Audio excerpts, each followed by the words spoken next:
Chapter 43. Preparing to leave. Chapter 43. Preparing to leave. Of the 5 taels of silver, 1 tael was for the consultation fee, and the rest was for Dr. He's trouble. Fish Rice Alley was where Aunt Ku lived. Aunt Ku also agreed that she should treat Madame Yang's illness as soon as possible. There were 2 young children in the family, and Father Gu had been separated from them. It was not a good thing for Gu Yundong to hold on alone. Dr. He glanced at her but only accepted 1 tael of silver. Don't worry, it'll help you pass on the message. Take these back. One won't take them. Dr. He said. However, you have to remember not to find those unreliable quacks again. It's a small matter to waste money, but it's a big matter to get your mother killed. Now, in Xuanhe Prefecture, I'm afraid only Imperial Physician Song can treat your mother. It's not a bad thing to wait longer. You can't eat hot tofu in a haste. Gu Yundong smiled sincerely. Thank you, Dr. He. 111 remember it. Dr. He reminded her about the things she had to pay attention to and prescribed a warm and nourishing prescription for her. Madame Yang's body was indeed not very good.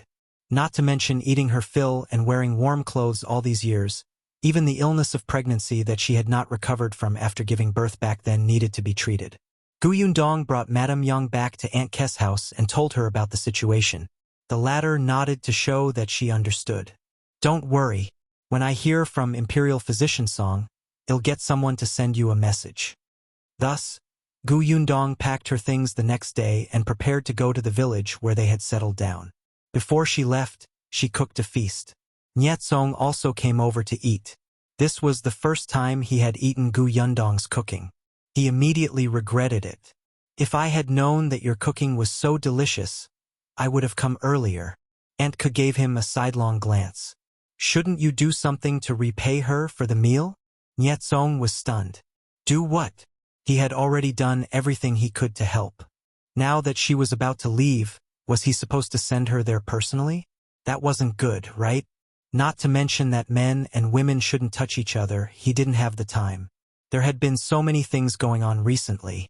Aunt Ku was a little helpless about her nephew's stubbornness. No wonder her father wanted to send him to the government office to train. She slapped Nyetsong hard.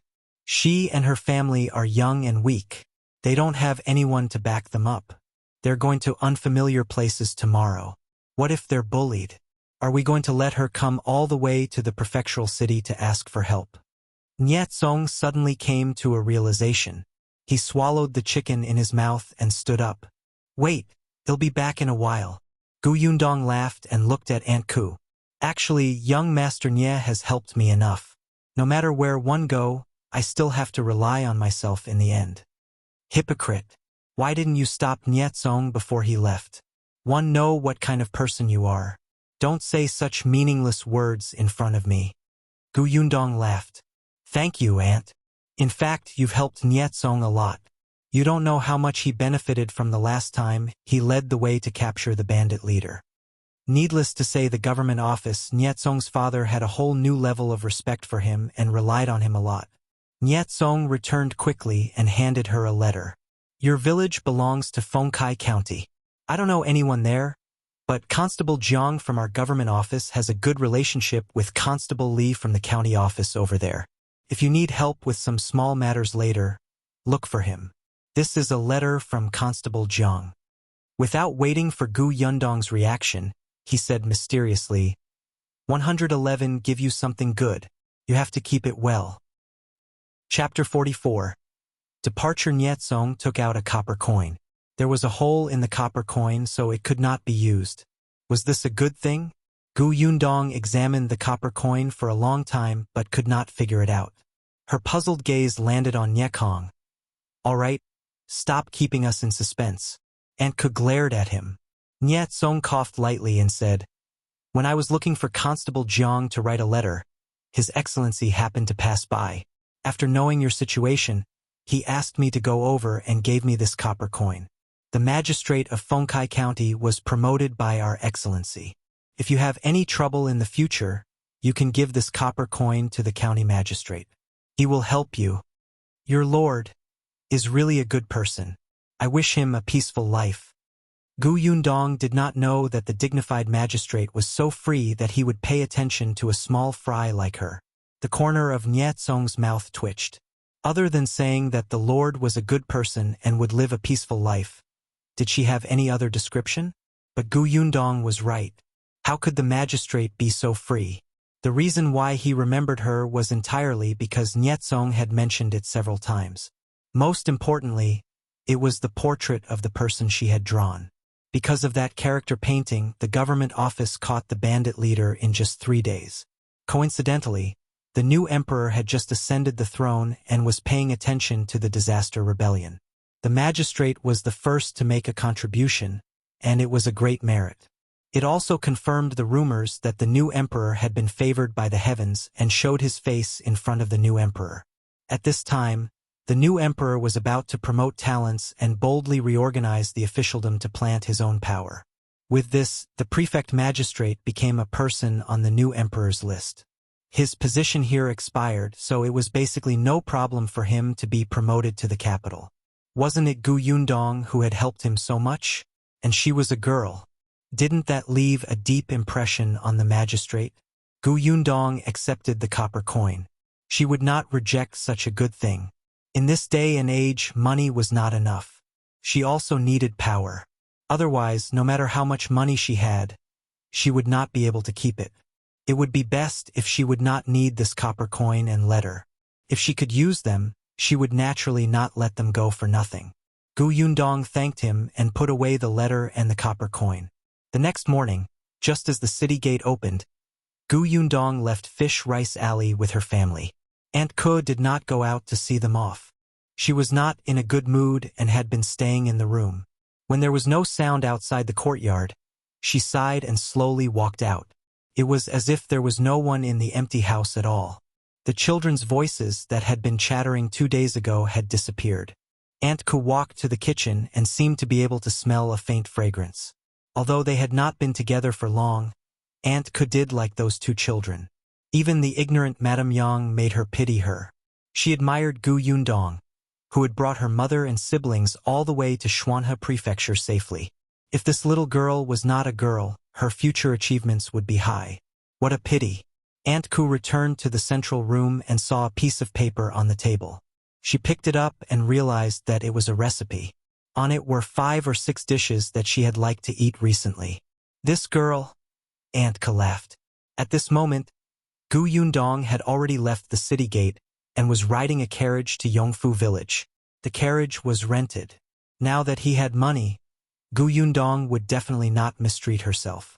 It would take 3 days to walk from the prefectural city to Yongfu village. If he rode a fast horse, it would only take 1 day. Chapter 45. Yongfu village. Gu Yunshu and Gu Yunke were also a little reluctant to part with Aunt Ke. When they first got into the carriage, they were still a little tired. After walking out of the city gate for a while, they finally became energetic. The 2 little ones sat in the carriage for the first time. The cushion under their buttocks was soft, and there were doors blocking them on all sides. Once the curtains were lowered, the sun would not be able to reach them, and they would not be able to see them. Eldest sister. Gu Yunshu leaned against the window and looked out for a long time before turning his head. His face was red as he said, "Is Yongfu village very far? Are there many people? Where are we going to live?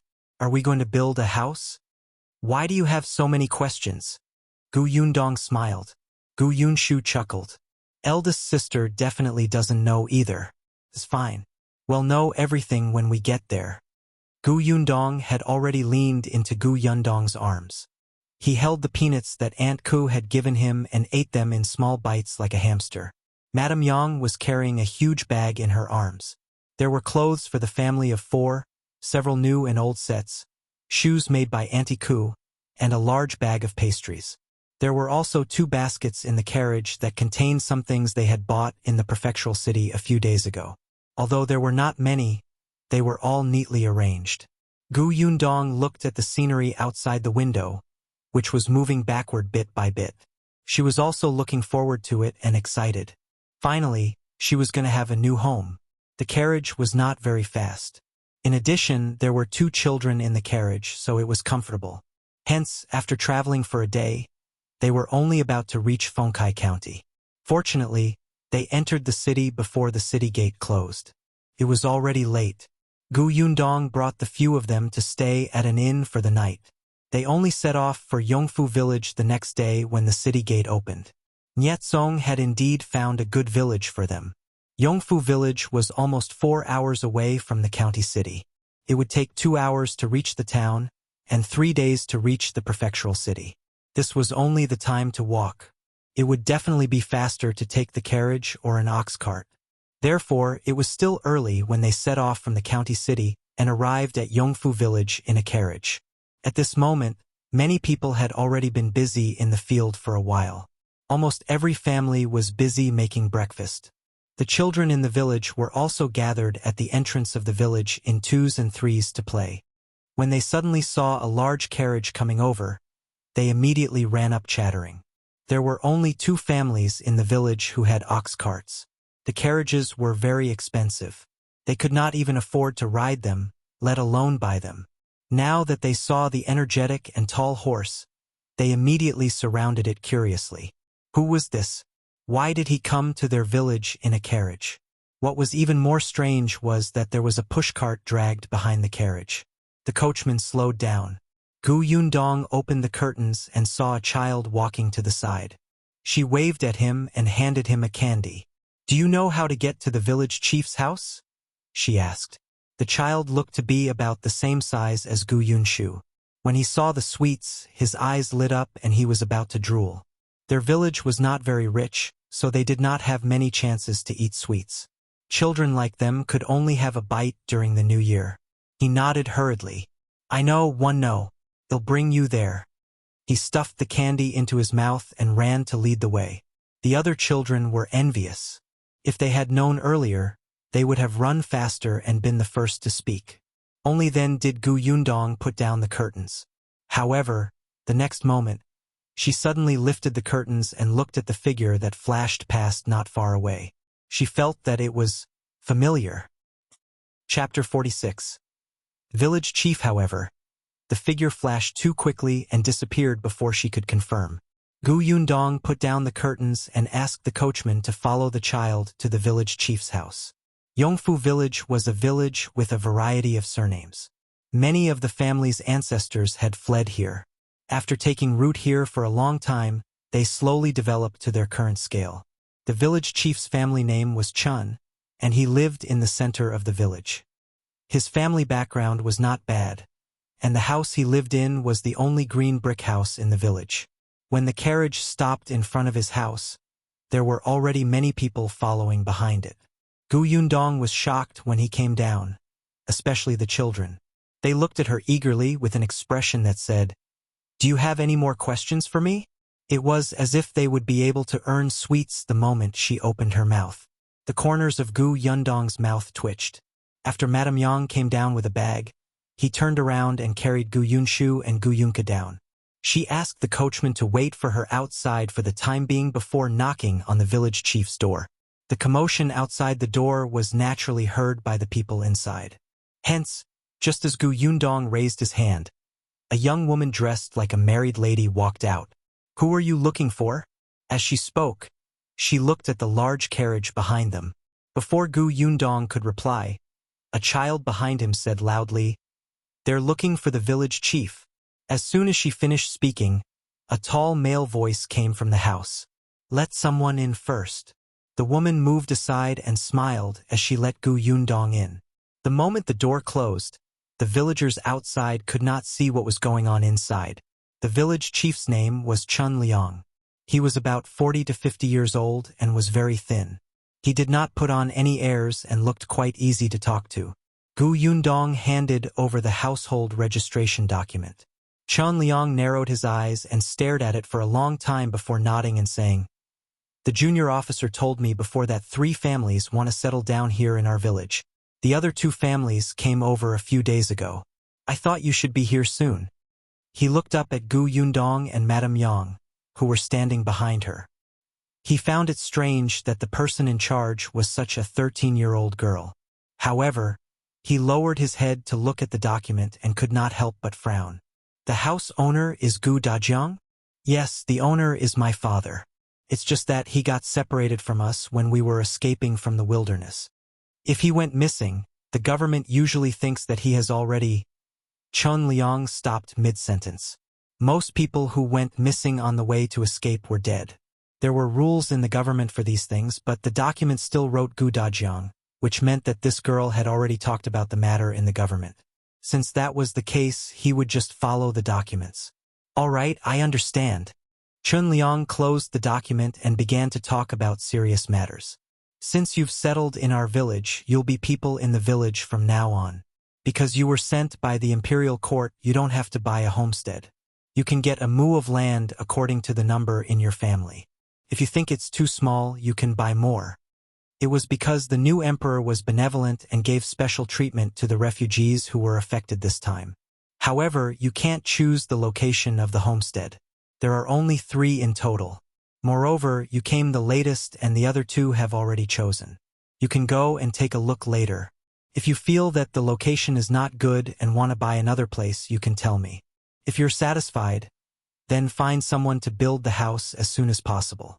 It's almost winter. If you don't hurry, it'll be difficult to do. Also, before the house is built, you can stay in the villagers' houses. You have to give them some rent. Of course. Gu Yundong had also considered it. Chapter 47. Cold-blooded wolf whelps Chun Liang was very satisfied with her attitude. She was reasonable. Hence, she subconsciously lowered her voice. If you don't want to live in the village, you can rent a house in town. It's the same. Before you, a family lived in town. It's just a little troublesome to go back and forth. I'll stay in the village.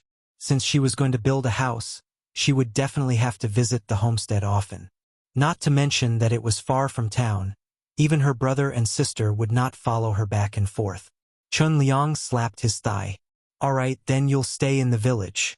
One originally thought that since you're a family, you can live in an empty room of a family. Now that your father isn't around, it's not very convenient. How about this? My sister-in-law has an empty house. Her man is gone, and she and her daughter are the only ones living in their house. You can take care of each other when you go over. It'll give you 200 copper coins a month. What do you think? Gu Yundong thought about it. The main reason was that they had too little choice. There was probably no place to live other than the widow's house. She was unfamiliar with this village. It was unrealistic for her to choose for herself.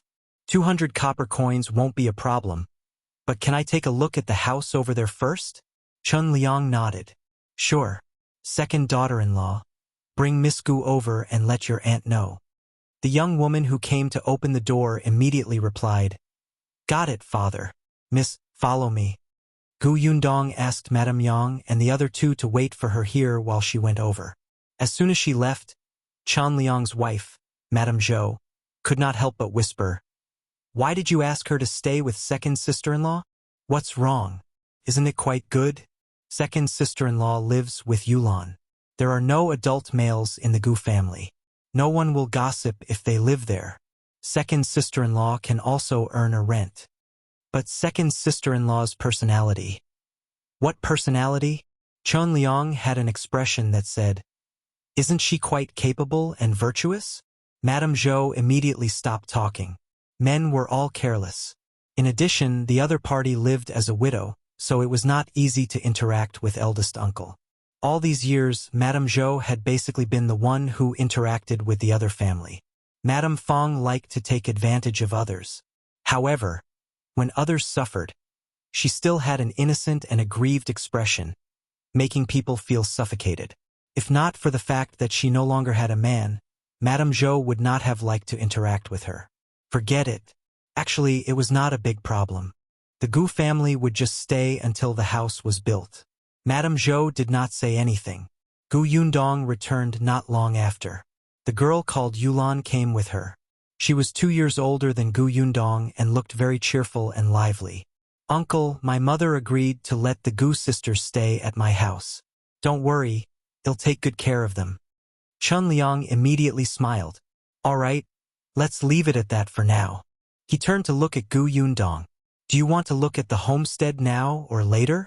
Let's do it now. Gu Yundong saw the owner of the house, Madame Fang. She only took a glance at Madame Fang's personality and did not completely understand it, but she knew that she was definitely a different kind of person from Aunt Ko. This did not matter. Moreover, she had asked the village chief's daughter-in-law.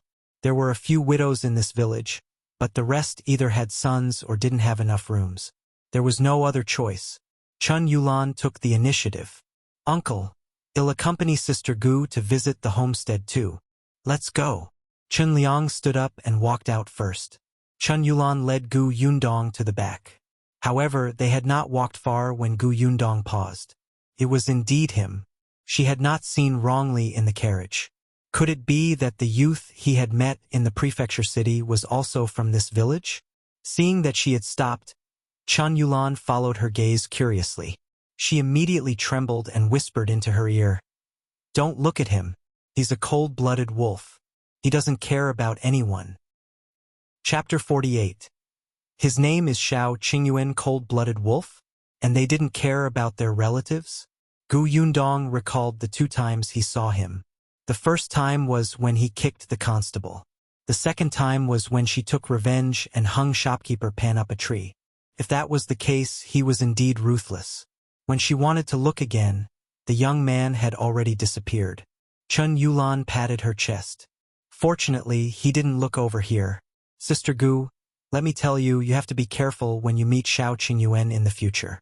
He doesn't care if you're a girl or not. If you provoke him, he'll beat you up. He's a heartless person.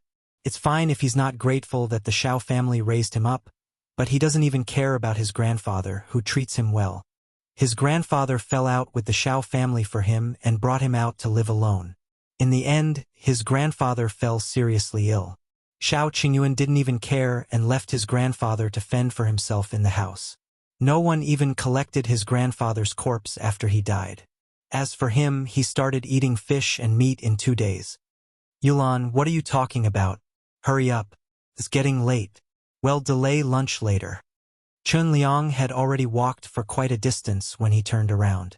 Gu Yundong was pulled by Chun Yulan and did not move. Chun Yulan quickly kept quiet and pulled Gu Yundong to catch up. Gu Yundong did not quite believe Chun Yulan's words. Shao Qingyuan did not seem like the person she was talking about. But who cared? It had nothing to do with her. The homestead Chun Liang mentioned was at the end of the village, not far from the foot of the mountain. There was no choice. After all, it was assigned by the higher-ups. Could not be the center of the village. The other 2 houses were not in the same place as hers. This area was a little deserted, and there were only 2 or 3 families around. Gu Yundong quite liked it. It was just that 1 mu of land was a little small. Although it was extremely expensive to buy a house that was 100 square meters in the modern era, and 1 mu of land was more than 600 square meters, Gu Yundong wanted to build a large courtyard here. He could plant some things in the future, and it would be best if everyone had a room. Even if they didn't need it very big now, there would be times when they needed it in the future. She walked around the homestead before walking up to the village chief and saying, "One want to buy another mu in that direction. How much silver does it cost?" Chun Liang was a little surprised. There were only 4 of them at the moment. Was there a need for it to be so big? However, since they wanted to buy it, there was naturally no problem. Chun Yulan's eyes lit up and she looked at Gu Yundong eagerly. The location here is rather remote. If it's a mu of land, let's make it 5 taels of silver. If it was the center of the village, this price would not be the same. Okay. Since they had already decided on the location, Chun Liang brought Gu Yundong back. This time, everyone in the village knew that Gu Yundong had fled to this place. The way they looked at her changed. It was no longer the envious and fearful expression they had when they saw the big carriage. Instead, there was a hint of sympathy and disdain. The children who were originally surrounding the carriage and watching curiously were also brought home by their own adults. Some of them even muttered before they left. So it's a rented carriage. One thought it was a rich family. They're putting on airs and pretending to be young people from rich families. No wonder they only gave 1 piece of candy and made the other children run with them. They're really stingy. Gu Yundong did not hear that. She had already entered the village chief's house and bought the mu of land. The village chief would settle the deed another day. There's one more thing I want to trouble you with, village chief. Chun Liang accepted the silver and let her sit. Go ahead. Chapter 49. Preparing to build a house. It's about building the house, Gu Yundong said. I've just arrived, so I don't know who's familiar with this place. So I want to trouble the village chief to help me find a reliable person. The salary is 40 copper coins a day. I want to provide food for them. She had asked around. Usually, the construction of houses here cost 30 copper coins a day, but they had to pay for the lunch. She was living in a widow's house now, so it was not convenient. It's not a problem for me to help you find constructors. Chun Liang frowned slightly. I'm just afraid that you won't be satisfied. What are you talking about? The village chief will definitely find the most suitable people. If I were to do it myself, one would really be clueless and wouldn't even know that one had been scammed. However, one might have more requests. Please help me communicate with them to avoid any unhappiness. This is 2 taels of silver. It's the fee for your help. Gu Yundong took out a piece of silver and handed it over. Chun Liang immediately declined her. What are you doing? I'm the village chief of Yongfu village. It'll help you find a few people. How can I accept your silver? You can't say that. Although you're the village chief, one can't push everything onto you and ask you to help, right? You know that my father isn't around. It's not convenient for a young lady like me to do many things, and they might not listen to me. If you help me find someone, you have to communicate with them, and you have to help me supervise them in the future. This isn't within the responsibility of the village chief. I can't let you help me do so many things. Right? Then what kind of person am I? If you don't accept this fee, then I can forget about building my house. Hey, you little girl. Chun Liang didn't even know that this young lady was so good at doing things. There was no one else in the central room. Other than him, there was only his wife, Madame Zhou. After hesitating for a moment, he still accepted the silver. All right, don't worry and leave this to me. Take this silver as your payment for my service. Thank you, Uncle Chin. Gu Yundong changed his words and smiled. One have to go back and think about how the house should look like. Can I give you the blueprint tomorrow? All right, I'll look for someone in the afternoon. Come and meet me tomorrow morning and we can start work. Gu Yundong said a few more words to Chun Liang. Seeing that it was getting late, she left a bag of pastries that she had bought from the county this morning and brought the 3 of them out. The carriage followed behind them and pulled the things to the rented place. As soon as they left, Madame Zhou opened the bag on the table. When she saw that it was the famous date cake in the county, she was even more satisfied. This young lady is much more sensible than the previous 2 families. The Wang family and the He family talked nicely, saying that the village chief had the ability to help. In the end, you found someone for them, but they're still unsatisfied. It's as if you've gained something from it. They say that it's not easy for them to come all the way here because they're poor. They keep pressing down on your salary. 20 copper coins a day is too much. Now, people are not willing to help them build it. They've been here for 5 to 6 days, but they haven't found anyone. I reckon that by the time the Gu family's house is built, their houses haven't even appeared. Chun Liang actually liked the Gu family more. Even without 2 taels of silver, he felt that this young lad's words were better. He was willing to help her. However, he still scolded Madame Zhou. She won't see the workers until tomorrow. The Gu family might not be satisfied with the people one find. Don't talk nonsense. Regardless of whether she's satisfied or not, she has given us pastries and silver in advance. As for the other 2 families, they didn't even thank us. With this comparison, Chun Liang really had nothing to say. Moreover, the Gu family had given him money without even seeing the workers. This meant that they trusted him. Chun Liang felt quite happy. Chapter 50 House Model. And yet, Gu Yundong did not trust him. She trusted Niekong.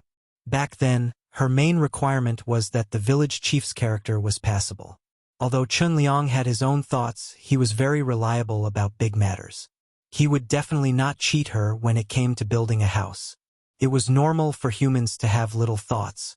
Now, as long as she planned the structure of the house as soon as possible, those people could start to work as soon as possible and move in. When they arrived at the Chun family's second branch, Gu Yundong took down all the things in the carriage.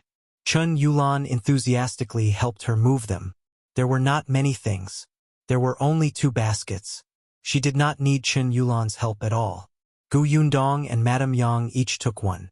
Then, she paid the coachman and let him leave. The Chun family's second branch was not far from the village chief's house. There was a small courtyard. There were only the mother and daughter at home, but it was quite clean. Madame Fong looked like a very weak woman with a faint smile. As soon as she saw them enter, she pulled Madame Yang to talk. Madame Yang did not know her and was shocked. She immediately hid behind Gu Yundong. Gu Yundong smiled at Madame Fong. My mother is timid and not used to interacting with strangers. Aunt Fong, you can tell me anything. Madame Fong could also tell that something was wrong with Madame Yang. She smiled and nodded. Gu Yundong took everything to her room and also brought a small bag of date cakes to Chun Yulan to thank her for her help today.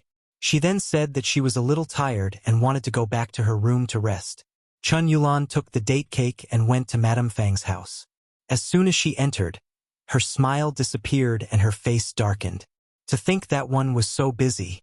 She didn't give us as much date cake as she gave Uncle and the others. Who is she looking down on? Isn't she bullying us orphans and widows? Madame Fong opened the date cake and ate it. All right, they still have to live with us for a long time in the future. There will always be benefits for us. Didn't you see that mother of hers? She's a fool. She even said that she's timid. Later, we'll coax that Madame Yang to find some food or other good things for us. I think they must have some family background. By the way, let's not cook tonight. When they cook, we'll say a few good words. She'll be too embarrassed not to invite us to eat. Will she? Why not? They're new here and don't even have any relatives or friends. They don't have any adult men at home either. Wouldn't they have to build a good relationship with our villagers? Besides, your uncle is the village chief. She has to please us. Chun Yulan nodded. Ilo would Gu Yundong know that although she was just giving them some date cakes as a normal favor, those people were not satisfied at all and wanted more? They even planned to take her dinner. They didn't cook lunch.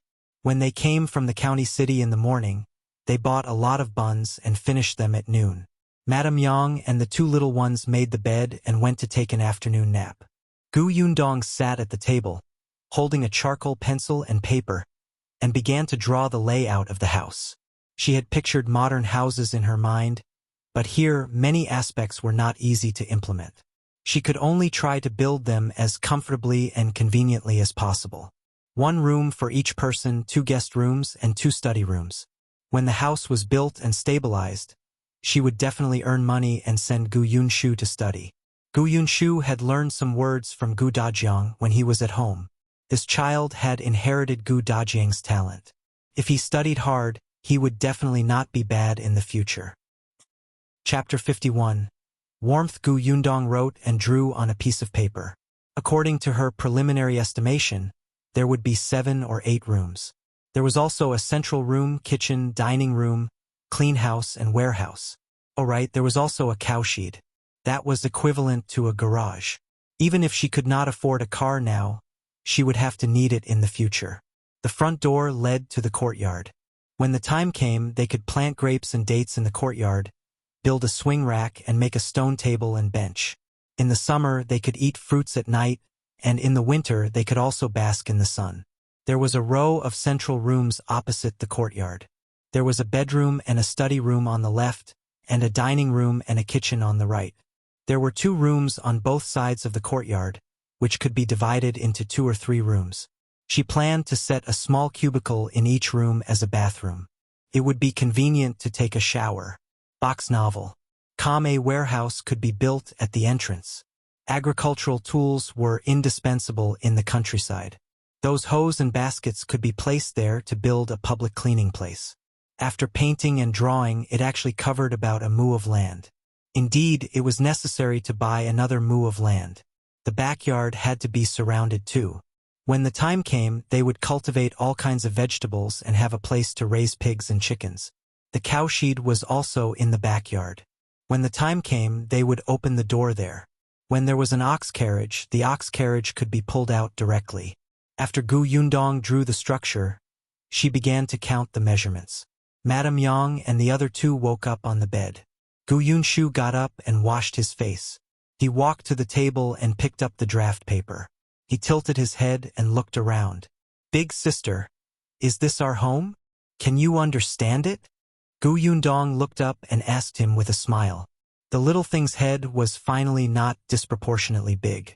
Now, even if he tilted his head, he did not have to worry about falling. She looked indescribably cute. After all, he was just a 5-year-old child. He looked good no matter how one looked at him. Gu Yunshu did not fully understand. He simply sat on the chair and studied the blueprint carefully. Gu Yunka saw it and ran over. The stool was a little high, so she could only climb her pants. I want to see it too. Little sister, be gentler. You're going to take off my pants. I'm so light. If you don't believe me, look.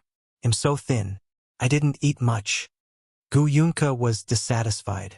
Her brother had been saying that she ate too much recently and that she would be a fat girl in the future. She didn't even want to like him anymore. Gu Yundong could not help but laugh. He carried Gu Yunka and sat beside Gu Yunshu. The little girl immediately turned her head and said to her, Big sister, I'm light, right? You can even carry me. Yes, yes, yes. You're the lightest among us. Gu Yunshu snorted. Of course, she was the lightest. How heavy could a 3-year-old be? Gu Yunk's little head had already leaned over. She could not understand it. She only saw square black lines and frames. She could not read, and she knew nothing about what was written on it. She raised her confused face and looked at Gu Yunshu. Gu Yunshu simply pondered as she explained to her. Seeing that he was right, Gu Yundong did not say anything and simply lowered his head to continue drawing. In addition to drawing the basic house pattern, there were also some details that had to be drawn clearly, lest it was unclear when the time came. Madame Yang was tidying up at the side. The atmosphere in the room was warm and calm. However, this warmth was broken after 2 hours. Just as Gu Yundong was engrossed in painting, Chen Yulan came to knock on the door. Chapter 52. Who takes advantage of whom? Sister Yundong. Her voice was still a little loud. Gu Yundong could not help but frown. He put down his pen in frustration and asked loudly, What's the matter? It's getting late. My mother said that if you want to cook dinner, one should help you. Yes, help her by telling her where to fetch the firewood and water. Gu Yundong looked at the sky. It was already 4 p.m. It was still too early for her. In addition, she had yet to finish painting. If it was any later, the sky would turn dark. Now that there were no electric lights, the oil lamp was too dark, so she had to finish it while the sky was still bright. Box novel. Come hence, she said to Chen Yulan, who was at the door. We ate late at noon. We're not hungry yet. You guys can cook first. We'll eat later. One still have something to do first.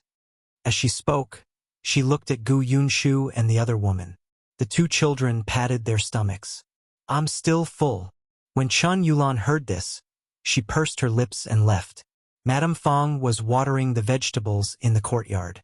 Seeing her come out angrily, she could not help but ask, What happened? She said she's not hungry yet. Chen Yulan snorted. They must have eaten buns at noon. I smelled it when I walked past their window. They must have eaten a lot of buns since they were so full. They don't even know how to share the buns with the 2 of us. They really don't know how to be human. As she spoke, she raised her head and asked Madame Fong, Do you think she's thinking of taking advantage of us, so she won't cook? Shall let the 2 children come over to beg when we eat? Madame Fang's eyes flashed. Now that you mention it, it makes sense. They fled here. One heard that those refugees have nothing to eat on the way. Even if they have money, they have nowhere to use it. They only ask others for food. Perhaps they all have the habit of using 2 children to take advantage. So what do we do? Let's wait. I want to see Whole Star first. They have children. Yes, if they ask us for a few dishes, well, let them pay. The price will be high. They have money. Gu Yundong did not know that although she was just a little late for dinner, the mother and daughter could come up with a scheme. She was already at the finishing stage and drew for another hour. When the sky darkened and Madame Yang lit an oil lamp, she stopped. She exhaled and rubbed her shoulders. She packed up the sketches and put them away before saying to them, "It's getting late. We didn't bring much food. There are still dumplings that we made at Auntie K's house yesterday morning. How about we eat dumplings tonight?" The dumplings had already been steamed, and the weather was relatively cool now. They would not turn bad even if they were kept for 2 days. Moreover, she had been hiding the dumplings in her space to preserve the freshness. Actually, Madame Yang could cook. It was just that they had just arrived in an unfamiliar place. The mother and daughter were not as straightforward as Aunt Ku. Madame Yang would panic, so Yundong did not let her out for the time being. When they heard that they were going to eat dumplings, the three of them could not help but swallow their saliva. Although they had already eaten dumplings twice at Aunt K's house, they still wanted to eat them.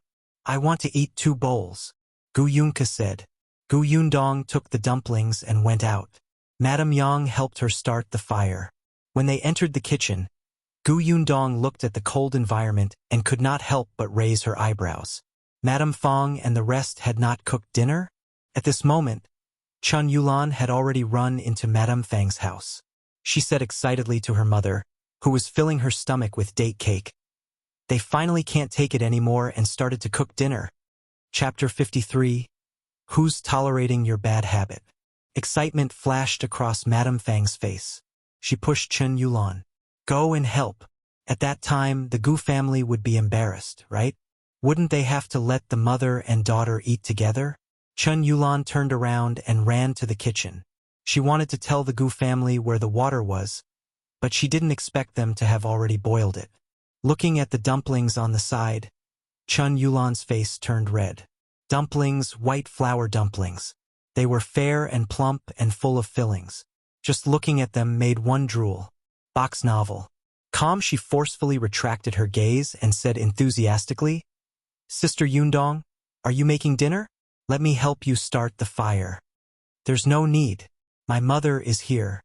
I'll be fine in a while. Go do what you have to do." Seeing that the water was boiling, Yundong added oil, salt, and scallions to the big ceramic bowl to adjust the taste. Then she poured boiling water on it. The bowl instantly became oily. Chun Yulan's hands were clenched tightly. Instead of leaving, she took a few steps forward and said with a smile, "Are you eating dumplings? Why didn't I see when you guys made dumplings? They smell so good. Mother and I had some porridge earlier. Now we're hungry after smelling your dumplings." Had some porridge earlier? Then why was the pot and stove cold when she came in? It didn't look like they had just eaten at all. Yundong was not a fool that could not even tell what she was saying. In addition, her eyeballs were about to fall into the dumpling pot, and she had come to help at the right time. She wanted to eat their dumplings. "If you want to eat, just eat." You even spoke indirectly. She was not an unreasonable person, but at the very least, this woman had to tell the truth. She said that she was hungry after eating porridge earlier. Could it be that she had been waiting for them to cook until she came to eat? Who would tolerate your bad habit? I don't expect you to be like Auntie Ku, but at least let's get along like a normal landlord and tenant. I've paid the room fee and doesn't owe you anything. Yundong smiled as she watched the fat dumplings in the pot float up one by one. She immediately became even happier. "Yes, we're going to eat dumplings. It's already so late. I thought it would be troublesome to cook, right?" As she spoke, she scooped all the dumplings into a large bowl that had been mixed with ingredients. She had bought this bowl in the prefectural city. It was very big, just like the bowl of fish with pickled vegetables in the restaurant in her previous life. Now that the dumplings were all scooped up, Yundong said to Chen Yulan, "I'm done. The kitchen is yours. We'll go back to our room to eat so as not to disturb you. It's still early. If you're hungry, you can cook some noodles. It'll be convenient and not waste time." She placed a piece of cloth on the edge of the bowl and carried it away. From afar, she said, "Mother, put out the fire and clean the pot. Hurry back to your room to eat dumplings. There aren't many dumplings. My brother and sister might finish them later. It'll be done soon." Madame Yang was very fast. After washing the pot, she followed her into the room. The smell of dumplings still lingered in the kitchen, but Qingyuan stood in front of the dark stove with a livid expression. When Madame Fong came in, she happened to hear her kick the foot of the table hard. It was so painful that she cried out, "What are you doing? What's going on?" Qingyuan felt extremely aggrieved. To think that she had helped this woman run around the homestead and treated her so well. She had even kindly told her to stay away from Shao Qingyuan and not to offend anyone in the village who was a chatterbox. In the end, this Gu Yundong was an ingrate with no conscience. Chapter 54. Fong Danning Mother. Let them leave tomorrow. We won't let them stay in our house anymore. Madame Fong patted her. What nonsense are you talking about? We've already accepted the money. How can you not let him stay? If you really chase him away, it'll be difficult to explain to your uncle. But she doesn't know what's good for her. Qingyuan recounted what had happened just now. She was very irritable, especially when she felt the smell of dumplings floating in her nose. She couldn't help but take a deep breath. Madame Fong frowned. Forget it. Forget it. She doesn't know what's good for her. Isn't there still that pair of young siblings and that fool mother? Those three don't know anything. They'll definitely be easy to fool. Another day, when that girl isn't around, say a few good words. Are you afraid that they won't give us anything good? All right, let's cook first. We'll find an opportunity tomorrow. I'm starving. Mother, didn't you just eat date cake? Box novel. Qingyuan muttered twice, but she still got to work. Gu Yundong happily distributed the dumplings and said in a low voice that mother and daughter are not easy to get along with. Stay away from them in the future, understand? I know. Gu Yunshu nodded repeatedly as he ate. I'm a man. It's not good for me to be too close to them. Gu Yunka saw that his brother had already eaten a few and was instantly extremely anxious. However, he remembered to answer his eldest sister's question and hurriedly nodded. I'll be obedient and stay away. Older brother, eat slowly. Help me blow on it first. Madame Yang nodded. In the future, when I see them, I'll run. I'll run immediately. Dong, you don't have to worry. After saying that, she immediately lowered her head and the three of them began to eat assiduously. The dumplings that big sister made were the best. They tasted delicious. The corners of Gu Yundong's mouth twitched. Take your time. There's enough. The family of four did not treat Madame Fong and her daughter the same as Aunt Ku. After eating, they boiled water, washed up, and went to bed. The next morning, Gu Yundong took the blueprint and brought Madame Yang and the other two to the village chief's house. Before he left, he locked the door. Chun Liang was already waiting for her. Beside him stood a tall and burly middle-aged man. As soon as Gu Yundong entered, he introduced, Yundong, you're here. Come, let me introduce you. This is Fong Danning from our village. You're Uncle Fong. Hello, Uncle Fong. Fong Danning nodded and looked at this family of four. He understood why the village chief said that he would be in charge of this matter. It was indeed inconvenient without an adult man in this family. The house they built would not be very big. However, each person would earn 40 copper coins a day. Could they afford it? Chun Liang patted Fong Danning's arm and said, Your Uncle Fong is an expert in building houses in our area. As long as he's not busy with farming, he will work near us to help people build houses. When he was young, he even stayed in the prefectural city for 2 years. His skills are unparalleled. Uncle Chen's help is naturally the best. I'm not worried. Ha ha ha. Chun Liang liked Gu Yundong's words. She was nice. She was not like the girls and women in the village. Not only were they loud, but they also made people's ears hurt. All right, didn't you say yesterday that you would go back and think about how to build a house? Think about it. Then tell your Uncle Fong about it. I've already drawn the blueprint. Uncle Fong, take a look. Gu Yundong unfolded the blueprint in her hand. Fong Danning and Chun Liang were a little surprised and came over to take a look. Chapter 55. Seeing a ghost the next moment, both of them widened their eyes in surprise. This was a blueprint? It was as if a house was clearly displayed in front of them. It was obvious at a glance. Madame Zhou also took a closer look. Even a layman like her felt that this house was really beautiful. Gu Yundong took out 2 more blueprints. The first one was a diagram of the entire house, just like the modern house from a high perspective. The second one was an internal structural diagram with various sizes and the location of the room. The third one was the details of the interior of the room. After looking at the 3 blueprints, both Feng Danning and Chen Liang could not help but swallow hard. Box novel. Yundong. This was drawn by you? Chen Liang found it unbelievable. You've studied? You know how to write? There were many words written on it. Gu Yundong nodded. My father can read and write. He taught me. In fact, these 3 drawings were very crude. The main reason was that her time was limited.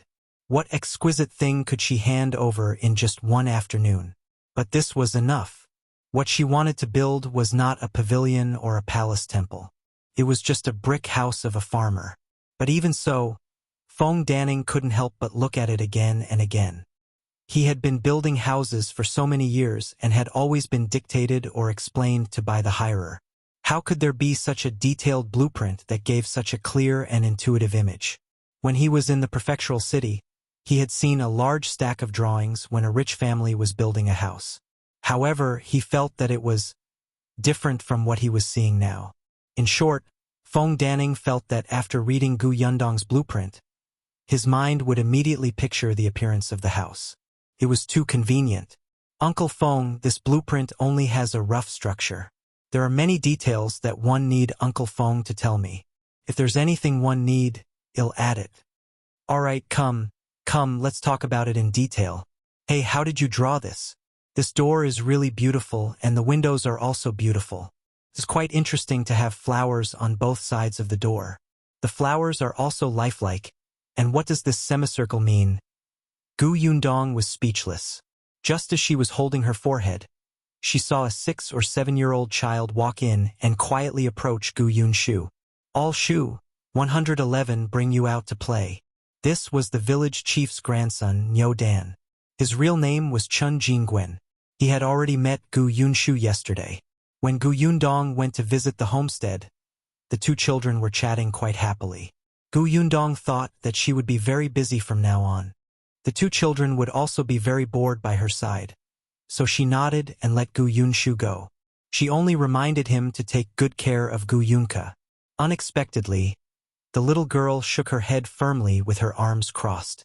I want talk to older brother today. Who asked older brother to call her fat girl this morning? Gu Yundong could not help but laugh. Niu Dan dragged Gu Yunshu away. As soon as he went out, Gu Yunshu asked Niu Dan to bring him to the homestead at the foot of the mountain to take a look. He did not have time to look at it yesterday. Niu Dan familiarly led him to the place. In the future, if your family is here, it will be easy to go up the mountain. Let me tell you, there are rabbits and pheasants on our mountain. Last time, my brother caught 2 pheasants and roasted them. Unfortunately, I couldn't catch them. My sister is very powerful. She will definitely be able to catch them. Then the next time your eldest sister catches them, they'll go to your house to eat. Okay. Hey, isn't this the young master from yesterday? Just as the 2 of them were fantasizing about the future, they heard a discordant voice behind them. They turned around and saw 4 or 5 children in their teens standing behind them. One of them pointed at Gu Yunshu and said, Hey, you have candy on you, right? Take it out for us to eat. Hurry up. Was this person a bandit? Big Sister had said that one had to be as cold and heartless as the autumn wind sweeping away fallen leaves when dealing with bandits. Gu Yunshu pulled a long face, but before he could be heartless, the 4 or 5 children suddenly stared behind him with expressions as if they had seen a ghost. Chapter 56. Never thought of helping you. Gu Yunshu turned around in confusion and saw a young man standing behind them with a gloomy expression. His eyes were cold, as if they had disturbed his rest. However, this person seemed to have been seen somewhere before. He poked his head hard, but before he could figure it out, the children suddenly screamed, Wolf cub, run! As soon as he said this, everyone dispersed. Gu Yunshu was still standing on the spot, not understanding what the wolf cub meant. Dan beside him was a little afraid, but Gu Yunshu was brought out by him. He could not leave him alone, so he was very strong and did not move his legs. Box novel. Calm, however. He secretly tugged at his hand and whispered, "Let's leave quickly too." "Why?" Gu Yunshu was puzzled. "Isn't it good that they were scared away? Then they won't snatch my things." But I'm also scared."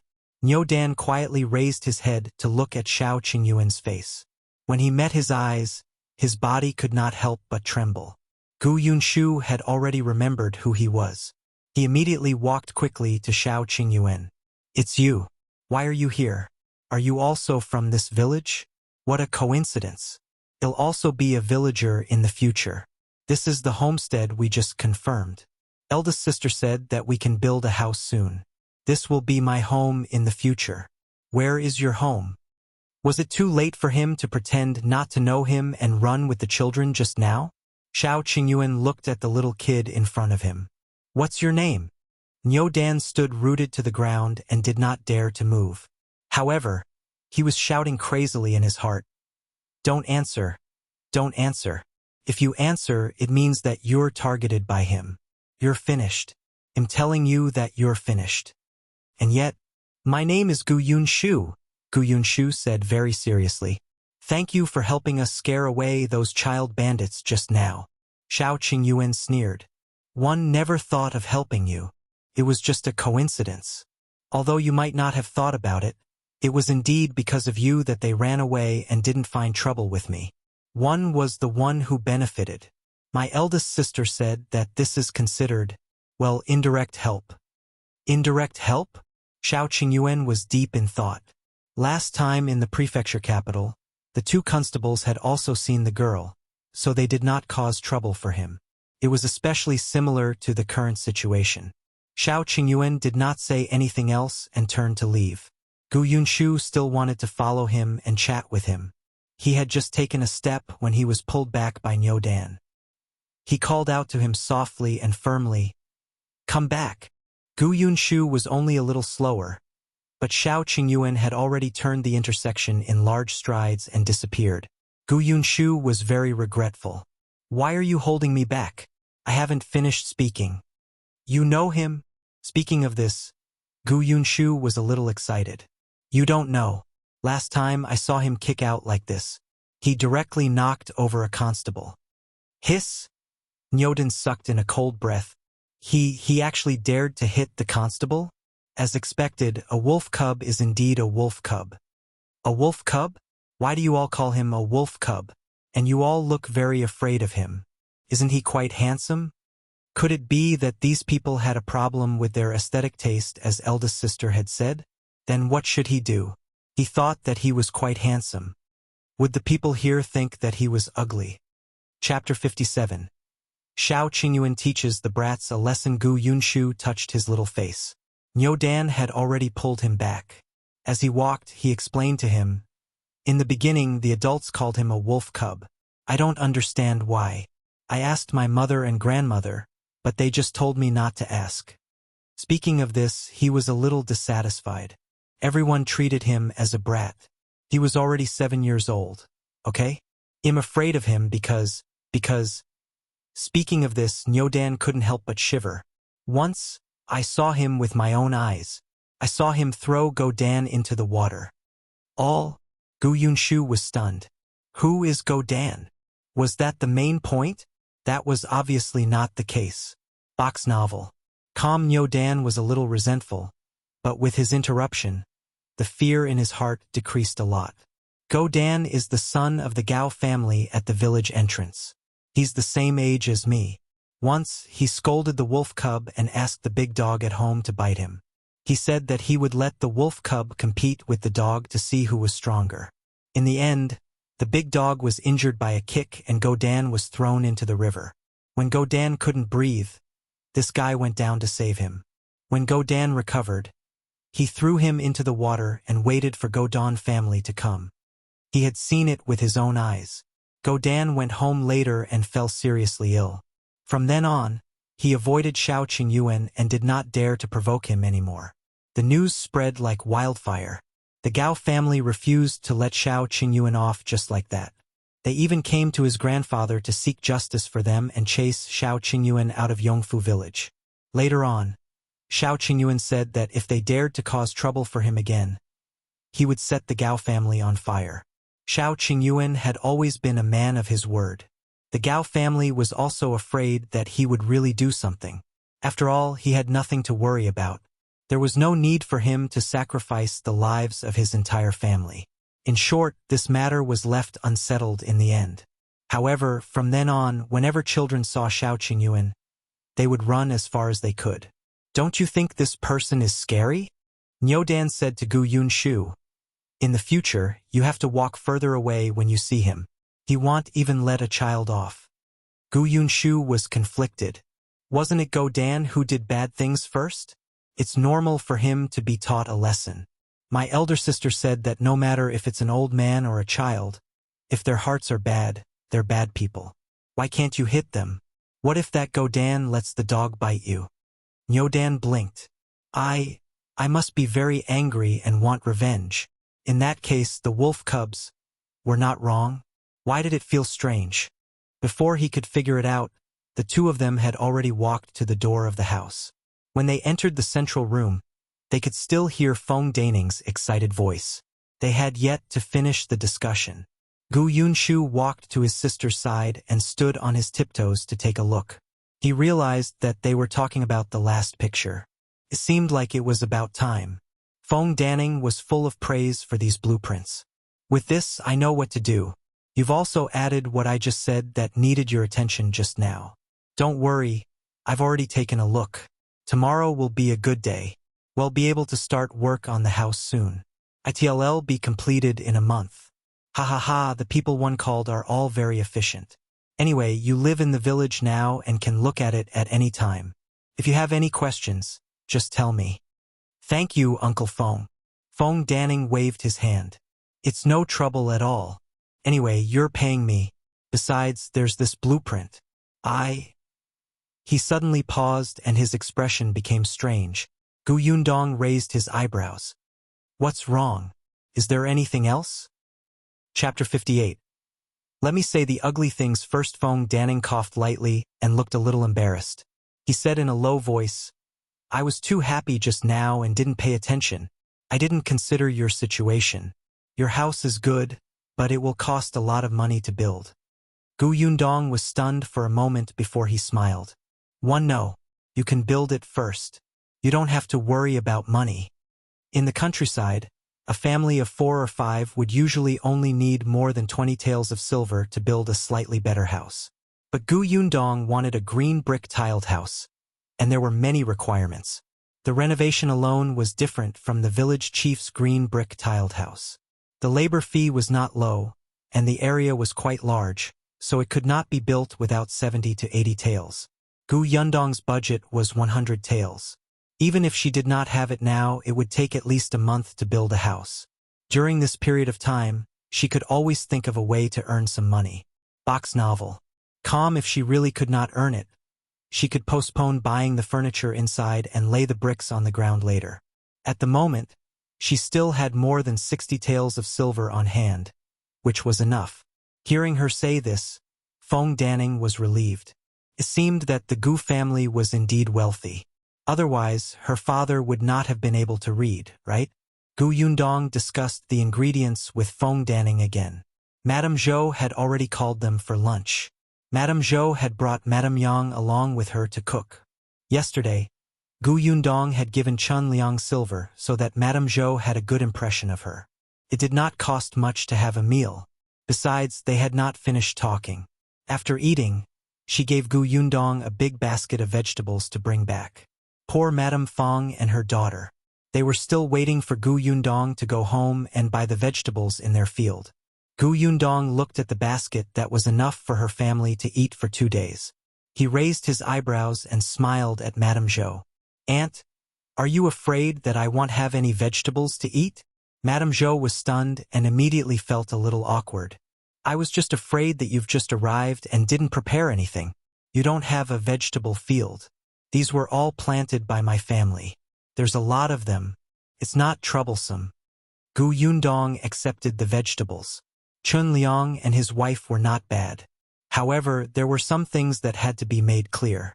I know even if Auntie doesn't say it. You're afraid that Auntie Fong and I will have a problem, right? Madame Zhou was a little surprised. It had only been a night, but the Gu family already knew what kind of person Madame Fong was. Let me tell you the truth.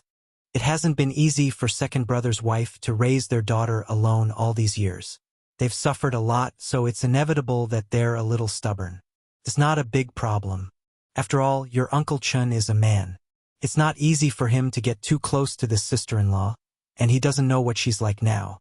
Back then, when he arranged for your family to live there, it was because there was really no other suitable family. Secondly, he wanted to take care of the mother and daughter and let them earn a few copper coins. Gu Yundong nodded. No, but I'll make it clear to Auntie first. If others treat me well, I'll return the favor, but if they scheme against me, one won't be polite either.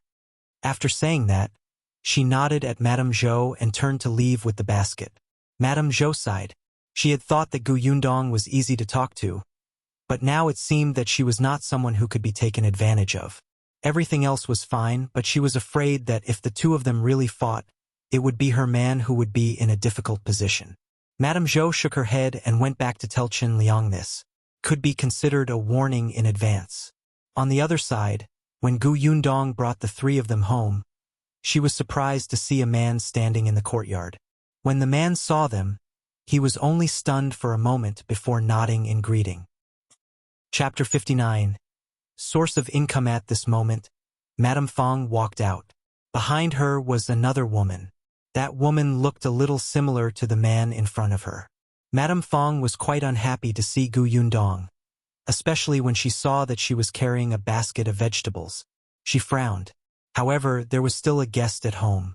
She still had a smile on her face and introduced, "This is the Gu family that I told you about, who are staying at my house for the time being. They don't have any adult men, so it's convenient for them to stay at our house. Our Yulan doesn't have any siblings either. It's rare for her to have a few kids at home. She's so happy. She said that as an elder sister, she has to take good care of them." Gu Yundong sneered and did not say anything. Madame Fong then said to her, "This is Auntie Wu from town. That's Auntie Wu's youngest son. He just got engaged to our Yulan." When she mentioned town, Madame Fang's face was filled with a sense of superiority. Gu Yundong greeted Aunt Wu and returned to her room. Auntie Wu frowned. "Why is she so rude?" "Sigh." Madame Fong sighed. "She fled here and met many bad people along the way. It's inevitable that she'll be wary of strangers. Let's not talk about her. Stay here for dinner. They'll get Yulan to cut a piece of meat." "That's good. I've never tasted Yulan's cooking before." Madame Fong called Chun Yulan out of the house. Gu Yundong could still hear their voices from afar. She frowned slightly. Indeed, it was very inconvenient to stay in someone else's house. She had to earn money quickly. After that, she would get Uncle Fong to hire more people and speed up. However, what should she do? The most basic thing in the countryside was still farming. When they came to Yongfu village, they could get 2 mu's of wasteland, but they had to cultivate it themselves. Even if Gu Yundong was an expert in farming, it was impossible for her to earn money in a month. Then there was only... Gu Yundong turned his head and looked in the direction of the 9 Tigers Mountain. As the saying went, one had to rely on whatever they had. Yongfu village was at the foot of the 9 Tigers Mountain. It was said that the 9 Tigers Mountain was endless, and all kinds of ferocious beasts lived in the depths of the mountains. Even the most skilled hunters in the vicinity did not dare to enter. Gu Yundong felt that she should go to the 9 Tigers Mountain to find an opportunity. After setting her goal, she was temporarily at ease. Later, Chun Yulan knocked on their door and whispered that she was good at cooking. She wanted her to secretly cook dinner for the Wu family. Gu Yundong refused without even finding a reason. The next morning, she carried a basket on her back and headed for the 9 Tigers Mountain. At the foot of the mountain, many children were picking firewood and digging wild vegetables. Further in, they could see some women looking for mushrooms. Gu Yundong had also wanted to find some mushrooms. Seeing this, she could only continue walking in. Then she saw a pheasant. Gu Yundong chuckled. My luck is not bad. This pheasant is quite fat. She took out the crossbow that she had placed in the basket on her back and aimed it at the pheasant. She had fought with mutated animals during the apocalypse, so it was not a big deal to hunt a pheasant. She threw the pheasant into the basket and continued walking in.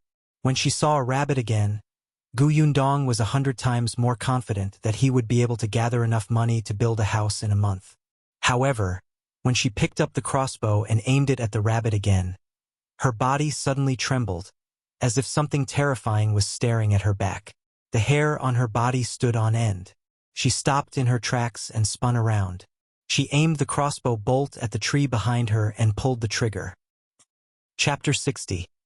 Targeted by Shao Qingyuan. However, in the next moment, her eyes widened. The arrow suddenly turned in another direction, and with a swish, the arrowhead finally nailed into another tree. Gu Yundong heaved a sigh of relief and looked up at the man squatting on the tree. What are you doing here? If she hadn't reacted quickly, the arrow would have pierced through his head. Why didn't you say anything? I almost injured you by accident. Shao Qingyuan's gaze landed on the crossbow in her hand. He quickly retracted his gaze and looked at the girl's face again. He did not say anything. Gu Yundong raised her eyebrows and said, Yesterday, my brother came back and said that you saved him and did not let anyone bully him. Thank you. Shao Qingyuan still did not speak. He squatted on the tree and did not move. This time, Gu Yundong finally understood why people called him a wolf cub. This person looked at people like a wolf with a glint in his eyes. It was as if in his eyes, you were prey with nowhere to run. He did not speak, and Gu Yundong would not ask for a rebuff. She nodded and continued walking. After that delay just now, the rabbit had already disappeared. Only when Gu Yundong's figure gradually disappeared into the distance did Shao Qingyuan jump down from the tree. Gu Yundong was not very familiar with the Nine Tigers Mountain and did not have much hunting experience. After the apocalypse, animals had all mutated, so their habits and footprints were naturally different. Moreover, fighting mutated animals was basically a teamwork, and others were responsible for determining the direction. Therefore, she could not rely on the traces of animals on the road to determine which side had prey. She could only rely on her senses. However, after walking for a while, she felt a rustling sound behind her, as if someone was following her. As expected, when she turned around, she saw Shao Qingyuan walking over. Gu Yundong stood still and asked him, Are you going up the mountain for hunting too? If you're going this way, it'll change my route. Seeing that he was silent, Gu Yundong took it as a tacit agreement and turned to walk to the other side. Unexpectedly, after taking a few steps, Shao Qingyuan's voice came from behind. There's a wild boar cave not far ahead. Gu Yundong's eyes lit up. Wild boar. That was a big one. She would definitely earn a lot of silver if she sold it. Wait, a wild boar cave. There should be more than a wild boar inside. Her small arms and legs were not good enough. Moreover, she was not familiar with the terrain and was not confident. It was a little regretful, but Gu Yundong still turned her head and said to Shao Qingyuan, So you're here to tell me that there's danger over there. Thank you. This person was not like the wolf cub that others said. Look, he helped her brother yesterday and came to warn her today. Wasn't that quite a heartwarming action? It was probably because he didn't speak much that people misunderstood. No. Shao Qingyuan looked at her steadily. I can't handle it alone. I want to work with you. The crossbow in your hand is quite useful. It should be able to help. Gu Yundong almost choked on her own saliva. So she was the one who had misunderstood. I have a way to sell wild boars. Well, split the money, Shao Qingyuan said. Gu Yundong was very tempted. Wild boars seemed to be able to seduce people. They swayed in front of her, making her lose interest in small shrimps like pheasants in the basket. She pursed her lips and lowered her head to think about it. Shao Qingyuan looked at the top of her head and smiled faintly. Chapter 61. Gu Yundong's impression after a while. Gu Yundong gritted her teeth and said, There's no problem with cooperation, but how confident are you? There are a few wild boars in the wild boar cave. I'm 100% sure. 3 boars. In that case, let's go. Lead the way. Gu Yundong was eager to give it a try. There were 3 wild boars. She would earn a lot of money if she sold them. Shao Qingyuan nodded and walked forward. Gu Yundong followed behind at a moderate distance. With Shao Qingyuan leading the way and cutting down the weeds along the way, Gu Yundong walked exceptionally smoothly. Moreover, Shao Qingyuan did not walk fast. He maintained a certain distance from her. In fact, this person was quite careful. After walking for a while, just as Gu Yundong thought that the 2 of them would reach their destination in silence, Shao Qingyuan suddenly stopped. When she approached, he pursed his lips slightly and asked, "Aren't you afraid of me?" Gu Yundong was stunned. "Why should one be afraid of you? You should have heard the rumors in the village." She still spoke to him even after hearing the rumors. There was no fear in her eyes, nor did she tell her brother to stay away from him. She even dared to enter the mountains alone to hunt wild boars with him. She was even bolder than he had imagined. Gu Yundong suddenly understood. "You mean everyone says that you're an ungrateful wolf cub?" She felt that he was indeed a wolf cub. As for not being grateful, that was debatable. Actually, Gu Yundong did not quite believe it. Shao Qingyuan was speechless. She dared to be so straightforward in front of him. Wasn't she afraid that he would be angry and attack her? This was a mountain where there was not even a ghost. Gu Yundong walked forward slowly. She still hoped that he could walk in front of him. It was too convenient for someone to open a path for her. However, he had the intention to chat, so she couldn't rush him. It was better to answer quickly so that she could follow behind. "I heard it from others. Perhaps one met you earlier than I heard the rumors and had some preconceived impressions." Shao Qingyuan was stunned. What impressions? He was inexplicably nervous when he asked this question. You repay kindness with kindness, and grudge with grudge. He was very similar to her, so Gu Yundong naturally had a good impression of him. Hadn't she once been thought to be cold, unreasonable, and unlikable? Was she even a jinx? Shao Qingyuan suddenly stopped in his tracks. Repay kindness with kindness? It turned out that she had such a high evaluation of him. Back then, when they first met, he had been hitting people. Not to mention the time when he dealt with shopkeeper Pan. He had kicked the constable without a word. When ordinary women saw him, they would probably think that this kind of person did not know the immensity of heaven and earth. He was no different from a hooligan who was unruly. She should not have a good impression of him. Why did you stop? Gu Yundong took a few steps forward and happened to see a fork in the road. She did not know which way to go. She turned around and saw that he was still standing there. Shao Qingyuan raised his head and looked at her deeply before striding over. Left. Gu Yundong took the opportunity to say, "It's better if you lead the way. I'm not familiar with this place." She finally found an opportunity to follow behind. Shao Qingyuan lowered his head slightly. All right. Gu Yundong did not see it. There seemed to be a sparkle in his lowered eyes. Chapter 62. Is there really a third boar? This time, Shao Qingyuan's movements were even more agile. The 2 of them walked for nearly half an hour before they finally saw the wild boar cave. Shao Qingyuan stopped Gu Yundong, who was about to move forward. Hide on that tree. You have a crossbow in your hand, which is suitable for long-range shooting. It'll lure the wild boars out later. It'll deal with the first 2. You just have to keep an eye on the third one. You're dealing with 2? Isn't that too dangerous? No, I know what to do, Shao Qingyuan said. He frowned slightly and said worriedly, Be careful. Gu Yundong nodded, turned around, and climbed up the tree.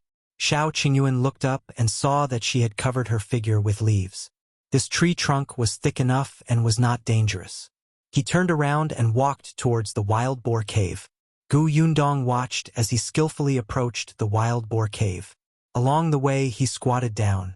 She did not know what trap he had set on the ground. Shao Qingyuan had used smoke to chase the wild boars out of the cave. As soon as the wild boars came out, he jumped up the tree. Gu Yundong watched attentively and ran out. Whoa, it was quite big. It weighed about 400 caddies. The second one also ran out. It was slightly smaller than the previous one, but it should be more than 300 caddies. Gu Yundong had been waiting for the third one, but no matter how she waited, it did not come out. On the other side, Shao Qingyuan waited until the first wild boar stepped into the noose he had set on the ground. Then he suddenly pulled and jumped down from the tree. The wild boar's front hooves were raised a few centimeters, as if half of its body was standing up, leaving only its 2 hooves on the ground. It began to struggle crazily, but the rope was firmly tied to the tree. Shao Qingyuan came over without stopping and stabbed the dagger into its neck. Roar! The wild boar cried out in pain as blood gushed out of its body. It glared angrily at Shao Qingyuan. Shao Qingyuan immediately took a big step back, but at this moment, another wild boar ran towards him. Shao Qingyuan was agile. He took a large piece of wood on the ground and smashed it on its head. The wild boar fainted for a moment and instantly became even more irritable and furious. It roared and rushed at him. Shao Qingyuan dodged left and right. The wild boar knocked down 2 trees in a row. Yundong, who was hiding in the tree, could not wait for the third wild boar. She decisively adjusted the direction of the arrow and aimed it at the charging wild boar. However, it was fast. In addition, Shao Qingyuan would approach the wild boar from time to time to attack it, making it difficult to aim. Yundong frowned, but Shao Qingyuan suddenly turned around and ran. The wild boar also chased after him. Yundong was speechless. The man and the pig disappeared. Yundong's gaze finally focused on the wild boar whose leg was still tied by a rope.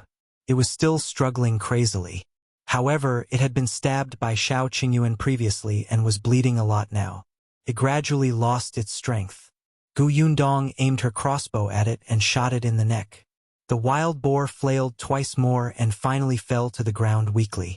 Yundong slid down from the tree and chased after Shao Qingyuan uneasily.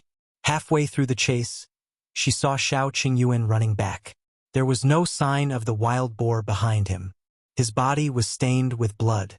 It was unknown if it was his or the wild boar's. "Are you hurt?" Shao Qingyuan shook his head. "No, that wild boar is already dead. He'll go back and deal with the first one. There's no need. I shot another arrow and it stopped moving.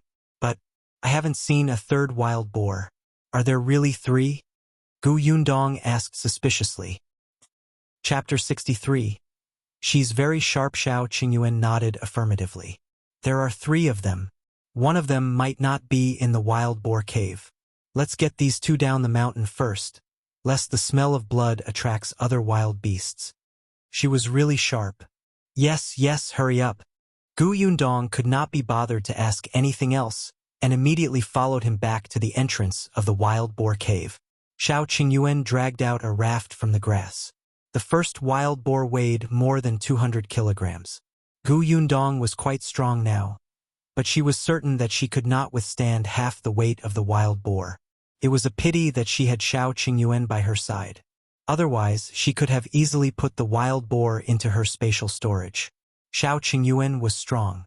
Yundong helped him. He forced the wild boar onto the raft and dragged it down the mountain. The other wild boar was a little further away. It was not easy to place it on the raft, so he could only pull this one to the foot of the mountain first. Shao Qingyuan was very familiar with this place. He returned much faster than when he came. When he reached the foot of the mountain, he found a place where no one passed by. He asked Yundong to guard the dead boar here while he dragged the other one. When Shao Qingyuan brought the wild boar over again, his body was drenched in sweat. He wiped it casually and said to Yundong, "If such big wild boars are sent to town, we can only sell one at most. The price will be higher if we send it to the county. Are you going?" Yundong looked at the 2 wild boars. It was all right to go to town, but it would take too much time to go to the county. She still could not let go of the 3 children at home. With this round trip and the time spent selling wild boars, she would probably be back at night. Moreover, to be honest, these 2 wild boars were killed by Shao Qingyuan. She felt a little guilty about taking the money from selling the wild boars. That was not right. She had at least helped him drag the raft and guard the wild boar, right? That was hard work. How could she push the hard work money away? After some thought, she handed the pheasant in the basket to Shao Qingyuan. "I want go to the county. Help me sell this pheasant." "Okay." Shao Qingyuan did not say anything else. He took the pheasant and let Gu Yundong go back first. Gu Yundong was still a little worried. How was he going to send these 2 wild boars to the county? Her space was useless. She was so tired. Gu Yundong sighed and returned home. Only then did he realize that Madame Fong and her daughter were not around. Gu Yunshu said, "Auntie Fang's nephew is getting married." They went to the wedding banquet. Auntie Fong also said that she would only be back in 2 days. She asked us to help feed the chickens and pigs. Aunt Fong raised 3 chickens and a pig. She usually caught worms to feed the chickens and went to pick pig grass. Oh, this was acting first and reporting later. Gu Yundong sneered. "Yunshu, go to the village chief's house and tell Aunt Zhou." "Hee, I've already spoken to her," Gu Yunshu said smugly. Actually, if Aunt Fong had said it nicely, he would not have minded helping. In the past, when he was in the Gu family, he had often gone out to gather pig grass. He could do these things. However, Auntie Fang's words made people dislike her. It was as if she was not asking them for help at all, but ordering them. Under Gu Yundong's influence during this period of time, Gu Yunshu would not give in to such people. Gu Yundong patted his head in satisfaction. She turned around and saw that Aunt Fong and Chun Yulan had locked the door. The kitchen utensils were all sealed. Even the eggs in the urn had been moved away. She could not help but sneer. They were guarding against them like thieves, but they actually wanted their help? Dream on. However, since the mother and daughter were not around, Gu Yundong made a sumptuous dinner. Anyway, there was meat in her spatial storage. The sky had just turned dark when Shao Qingyuan came over. Chapter 64. 80 Taels of Silver. Gu Yundong went up to him expectantly. "Did you sell them all?" The 2 of them stood at the kitchen door.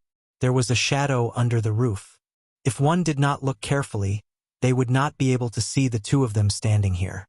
Shao Qingyuan took out silver ingots. The 2 wild boars were sold for a total of 80 taels of silver. The price of the county's domestic pigs is 18 copper coins a catty. The wild boar is much more expensive, 80 copper coins. The smaller wild boar is 330 catties. I sold it to the restaurant. The shopkeeper knows me there. Including the pheasant, I asked for 30 taels of silver. The big one was fancied by a rich young master. He was generous and directly gave me 50 taels of silver. A total of 80 taels. Here is the 40 taels you deserve. Take it. Gu Yundong knew that wild boars were expensive, but she did not expect to earn 40 taels in one go. No. Wasn't it inappropriate to take 40 taels of silver from him? She stared at the silver ingot and tried her best to restrain herself. She said very politely, "You were the one who killed the 2 wild boars. I just helped. Besides, you were the one who paid the villagers to pull the wild boars to the county city. It's enough for me to take the hard work money." She had heard in the afternoon that Shao Qingyuan had called a few strong laborers from the village to help pull the wild boars over. Of course, he had to pay. His reputation in the village was really not good. If these people did not want money, they would not have any contact with him. However, when the 2 huge wild boars were pulled down the mountain, it still caused a commotion in the village. Many people wanted to go up and say a few words, but they were afraid of him. They could only follow the cart that contained the wild boars for a long time. They turned around and discussed in the village with relish. They were all guessing how much this wild boar could be sold for. Shao Qingyuan looked at her glowing eyes and laughed secretly. She clearly wanted the silver. "Back then, we agreed to split it equally. The salary is only 1 tael of silver. You gave me a pheasant, so we're even. Take this silver. I don't want to be a person who goes back on my word." Gu Yundong nodded solemnly. "In order to prevent you from becoming a despicable person who goes back on your word, I'll accept this silver." Shao Qingyuan was speechless. "So I have to thank you?" Gu Yundong hugged the money, and she was overjoyed. It would be better to have more gentlemen like Shao Qingyuan in the future. They could still work together in the future. How was this a wolf cub? It was obvious that he was a good person. Now that she had the money to build a house, Gu Yundong was happy. She asked casually, "You just came back from the county? Have you eaten dinner?" "No. Gu Yundong replied with an "oh," and did not seem to hear what he said at all. It was only when he turned around and entered the kitchen that she suddenly came back to her senses and looked at his back in surprise. What are you doing? Didn't you want me to stay for dinner?" Shao Qingyuan had an expression that said, "If not, why did you ask me if I had eaten?" Gu Yundong looked at him and then at the silver in his arms. He said affirmatively, "Of course. You worked so hard. It's only right for you to have a meal." Gu Yundong followed him into the kitchen. "The dishes are a little cold. They'll cook egg-fried rice for you. That'll be faster." "All right." Shao Qingyuan sat on the stool and watched as she quickly picked eggs and scooped rice. With a ripping sound, the fragrance suddenly spread out and filled the entire kitchen. For some reason, this smell actually made Shao Qingyuan feel calm. Chapter 65. His previous surname was Li. "This is my first time eating egg-fried rice." Shao Qingyuan looked at the big bowl in front of him. The golden eggs and white rice grains were intertwined on it. The grains were distinct. Amidst the smoke, a rich smell kept drilling into his nose, making his appetite increase. Gu Yundong had just taken off her apron and was stunned when she heard that. Then she remembered that he had been treated as a wolf cub. She had heard a lot about Shao Qingyuan in the past 2 days. Shao Qingyuan was carried out of the Nine Tigers Mountain by his grandfather. It was said that he was a newborn baby at that time. At that time, there was the corpse of a wolf beside him. It was unknown how it died. His grandfather's surname was Li. At that time, the Li family's eldest branch only had 2 daughters and had never had a son. So Grandpa Li put Shao Qingyuan under the name of the couple. Later on, the eldest branch gave birth to a son and did not treat Shao Qingyuan very well. When Shao Qingyuan was 14 years old, he was chased out by the eldest branch. Grandpa Li refused to accept it and left the Li family with Shao Qingyuan. However, not long after, Grandpa Li fell seriously ill and passed away. From then on, Shao Qingyuan changed his surname to Shao. This surname was discovered when he was still an infant. Shao Qingyuan's life in the past 10 years was actually not much different from the previous Gu Yundong. Later on, he was alone and probably had never learned how to cook egg-fried rice. However, Gu Yundong did not know that Shao Qingyuan was not just incapable of cooking egg-fried rice. He was simply a kitchen killer, the kind that could burn down half the kitchen with just one meal. Ever since Grandpa Li passed away, as long as the weather was hot, he would mostly work in the town and county and buy some food on the streets. Whenever he was in the village, he would buy dry rations and steamed buns in town for a few days. His food was very rough. Gu Yundong was at a loss for words as she watched him gobble down the food. After he finished eating and left, Gu Yundong returned to his room with the warm 40 taels of silver. The 3 of them had already fallen asleep in the room. Gu Yundong's heart was relieved and he quickly fell asleep. However, Shao Qingyuan had returned. At this moment, he was on a roof not far away. One hand was behind his head, and the other was touching his stomach. He was lying on his back and looking at the sky above his head. The light in his eyes was even brighter than in the day. Gu Yundong slept contentedly. Without Madame Fong and her daughter's banter early in the morning, she felt that the entire world was quiet. With the money, she couldn't wait to go to the homestead to look at the newly built house. This time, she brought Madame Yang and the other 2 along. The homestead was in full swing. Fong Danning had already brought more than 20 young men to work. When he saw her, Fong Danning immediately walked over. "How is it? Everyone looks good, right?" It was indeed not bad. Most of these people were from this village, and some were from the neighboring village. They were all hired by Fong Danning. Gu Yundong offered a high price, so the people who came were naturally happy. Most people only paid 30 copper coins a day to build a house. Although lunch was included, they only ate boiled cabbage and plain steamed buns. How could these be worth 10 copper coins? They might as well go home and eat their own food. Someone also greeted Gu Yundong. Seeing that the young lady was clean and refreshing, their impression of her increased. Gu Yundong smiled and nodded one by one. Seeing that everyone was sweating profusely, she thought for a moment and turned to knock on the door of the house next door. Her homestead was remote, and there were only 2 or 3 neighbors around. Chapter 66. Zeng family. The family's surname was Zeng, and the house they lived in was not big. The person who opened the door was a 6 or 7-year-old girl. When she saw an unfamiliar person standing at the door, she asked timidly, "Who are you looking for?" As soon as she finished speaking, another woman rushed over and looked at Yundong in confusion. "Hello, Auntie. I'm Yundong, who has just come to Yongfu village. The house next door that is being built belongs to my family. We will be neighbors from now on." One came over firstly to greet Auntie. "I've disturbed you during this period of time. Secondly, I want to ask Auntie for a favor," Yundong said with a smile, her attitude very kind.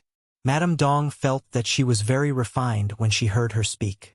She knew that this girl was from the Gu family next door who wanted to build a house of bricks and tiles. They would definitely have a lot of contact in the future. So she quickly retreated and said, "Let's talk first." Yundong entered and casually glanced at the Gu residence's courtyard. It was very clean. The courtyard was not big, and the house looked like it had been in disrepair for a long time.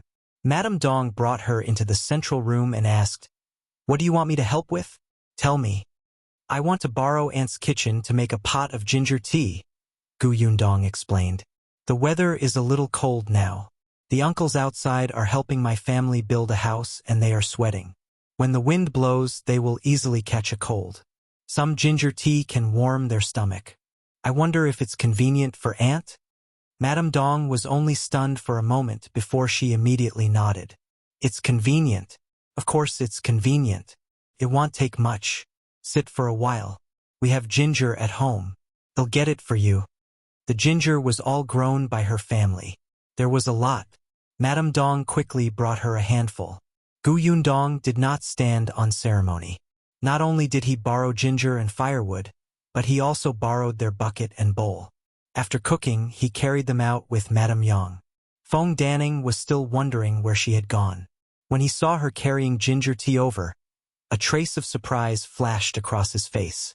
Yundong told him what he meant. "Everybody has been working for half a day and your mouth is dry. One saw someone scoop some raw water and drink it. If this continues, he will easily fall sick. So I borrowed the Zeng family's kitchen to make a pot of ginger tea. It's warm and comfortable to drink. If you're not used to the taste of ginger tea, there's also boiling water. Uncle Feng, get everyone to come over and drink it." Feng Danning had never seen any hirer who made ginger tea. At most, they would put boiled water aside and let them drink it. This young lady was really not bad. This way, everyone's hearts were hot and they worked even harder. After Yundong and Feng Danning finished speaking, she returned to the Zeng family. Madame Dong was cleaning up in the kitchen. When she saw her enter, she smiled and did not say anything. Yundong took out a handful of copper coins and stuffed them into Madame Dong's hands. Madame Dong was shocked and quickly returned the copper coins. "What are you doing? It's just a few pieces of ginger." "Auntie, this money is not only for today. It will take more than a month to build my house. I can't come over every day, so I want to trouble Auntie to help me cook a pot every day. There's no need to make ginger tea every day. The boiling water is fine too. Take this money as my salary for hiring Auntie. Besides, someone has to pick the firewood and water from Auntie's house." Madame Dong was stunned. She looked down at the 200 copper coins in her hand and thought of the man who could only lie on the bed after his leg was smashed. She also thought of the few young children at home. She gritted her teeth and took the money back. "Thank you. Then I'll have to trouble you, Aunt." Yundong then left the Zeng family's courtyard. Unexpectedly, just as she stepped out, she saw the door of the neighboring house open. She looked at the man who had just stepped out of the door in surprise. Chapter 67. Finally, here Shao Qingyuan turned around and saw her. He did not say anything. He held a coarse steamed bun in his hand and took a big bite. There were immediately some steamed bun crumbs stuck to his dry lips. It was so dry that it seemed difficult to swallow. Yundong felt as if her throat and eyes were blocked, especially when she saw a small piece of steamed bun fall to the ground and smash into the soil, creating a small pit. Yundong was speechless. How hard was it? Could it be digested? She couldn't help but swallow. Behind her, she heard Madame Dong's hurried footsteps. Yundong, one don't have anything good at home. Those are vegetables planted by my family. There are many in the courtyard. Take them back and eat them. She walked out with a basket in her hand. When she looked up, she saw Shao Qingyuan from next door. It's Qingyuan.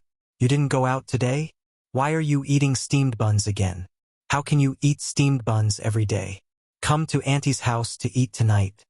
Madame Dong seemed to be quite familiar with Shao Qingyuan, so she spoke much more casually. Shao Qingyuan took another bite of the hard steamed bun in front of Gu Yundong and said coldly, "No, I'm busy." With that, he left. Gu Yundong wanted to ask him if he wanted to drink some water to wash down the food, but he had already disappeared. Madame Dong turned around and saw her expression. She immediately misunderstood and said carefully, "Yundong, don't be afraid. Qingyuan isn't as scary as the villagers say. His house is next door. We've been neighbors for a few years and one knows Qingyuan's character better than those people. He's very good." Gu Yundong was stunned. This was the first time she had heard a positive comment about Shao Qingyuan. Unexpectedly, he lived next door. Wouldn't he be her neighbor in the future? Wasn't this helpful neighbor who was on good terms with her a good thing? Hence, Gu Yundong nodded. "Aunt, I know. I'm not the kind of person who will believe whatever people say."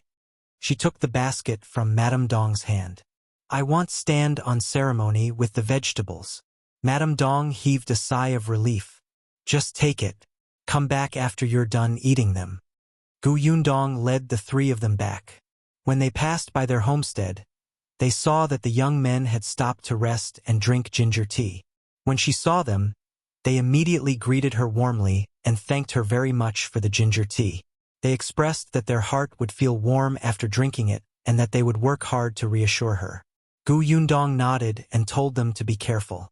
When she walked over, someone whispered, "This young lady from the Gu family is really good. Not only do we earn a lot of money from working for her, but we also feel comfortable. Sigh. It's a pity that she doesn't know the ways of the world." "That's right. There's no adult man in this family to protect her. If she has money, she should hide it. She just arrived in a strange village and doesn't know anyone. She dares to spend so much money to build a green brick and tile house. This is too eye-catching. I reckon the hooligans in the village will soon set their sights on her. Shall we find Brother Feng and ask him to remind the young lady?" "Okay." Feng Danning had indeed told Gu Yundong to be more careful these few days, especially when she slept at night. He told her to lock the doors and windows, set a trap by the door, and shout if there was any movement. However, he did not expect that night, a few thieves would sneak into Madame Fang's house. At this moment, Gu Yundong, who was lying on the bed, suddenly opened her eyes. She stared at the dark room and curled his lips slightly. They were finally here. Chapter 68. Where is she? Gu Yundong quietly sat up on the bed. He glanced at the three people who were still sleeping soundly and shook Gu Yunshu awake. The little thing was extremely sleepy and could not help but rub her eyes. He opened his mouth and called out, "Sister." "Shu." Gu Yundong lowered her voice and pointed at the door. She said in a low voice, "Do you still remember what one told you before?" Gu Yunshu suddenly sobered up and thought of what his eldest sister had said to him. "I remember that someone wanted to steal our money, cut off our escape route, and dig up our ancestral grave." He clenched his fists. "Big sister, did the thieves come?" Thanks to his training during his escape, although Gu Yunshu hated these thieves, he was not afraid. Therefore, not only did he not hide under the blanket, but he also looked like he was about to go out and fight with them. "Yes." Gu Yundong smiled and silently opened the door of the room. He walked to the chair in the central room and sat down. Then he stared at the two-door door not far away, waiting for them to enter. Gu Yunshu immediately took out a wooden stick from the corner and moved to her side, ready for battle. At this moment, in the courtyard outside, four sneaky figures were climbing down from the wall. Perhaps because the wall was a little high, one of them even sprained his ankle and almost cried out. Another person beside him immediately covered his mouth and nose with great force, almost suffocating him. Which way? After adapting to the position in the courtyard, these people began to observe the surrounding environment. This was really their first time coming to Madame Fang's house. After all, there was a lot of trouble in front of a widow's door, and this widow was the second daughter-in-law of the village chief's family. Therefore, these thieving hooligans would not wander around the vicinity for no reason, let alone have the chance to enter this house.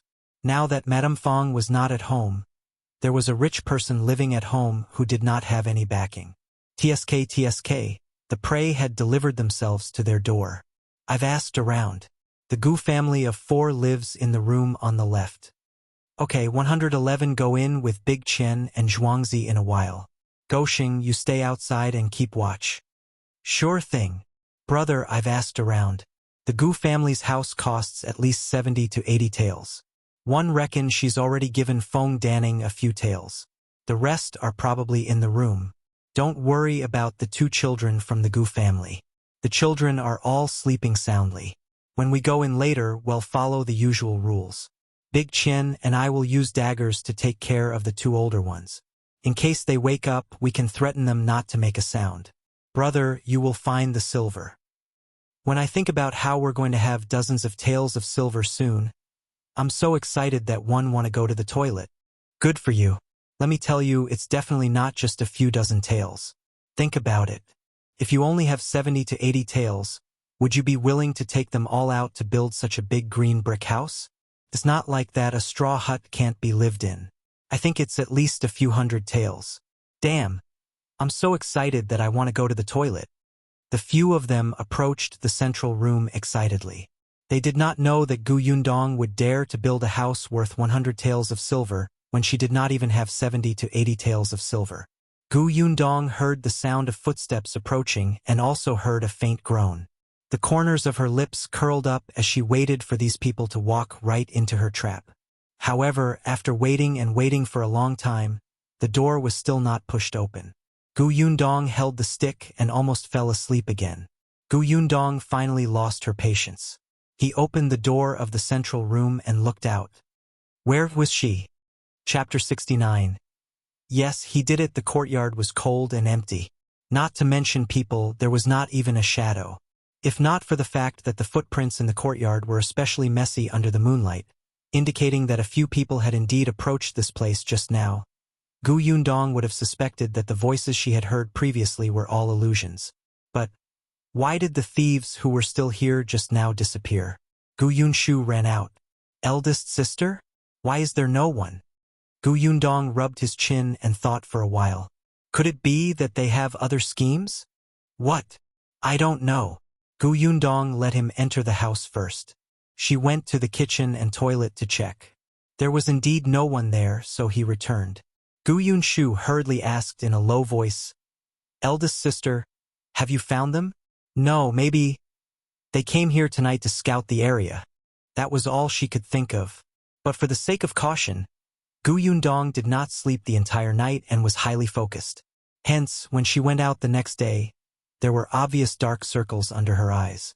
Therefore, she planned to make a trip to the homestead in the morning and catch up on sleep as soon as she returned, in case those thieves came again at night. Unexpectedly, when she went to the Zeng family's courtyard, she saw Shao Qingyuan again. There was no one in the courtyard. Madame Dong was making ginger tea. Her daughter, the 7-year-old girl she had seen yesterday, was helping to light the fire. Her 9-year-old son and 5-year-old son were not at home. They had gone out to collect firewood. Gu Yundong sat down in front of Shao Qingyuan and asked him, Did Aunt ask you to come for dinner? No, Shao Qingyuan said. I'm waiting for you here. Gu Yundong was surprised. Waiting for me? What's the matter? Are you going up the mountain to hunt wild boars again? Did you discover the traces of the 3rd wild boar? Shao Qingyuan, I didn't go up the mountain for the past 2 days. I was waiting for you to tell you that your house is being targeted. Shao Qingyuan's expression was serious. Last night, 4 hooligans climbed into your courtyard to steal something. You saw them? Yes. Shao Qingyuan nodded. One knocked them out and took them away. One had to leave their name behind when doing a good deed. Yundong did not know whether to say it or not. Her expression was especially complicated, and her dark circles were even more eye-catching. Qingyuan could not help but frown. What's wrong? Yundong thought that he had good intentions and she had to appreciate it. Hence, she tried her best to be tactful and said, "Actually, I've been waiting for the thieves to come to my house for the past 2 days. It's like this. One think that many people will be jealous of my house after it's built. Instead of guarding against people playing tricks all day, it's better to make an example out of them and let everyone see the consequences of having designs on my family.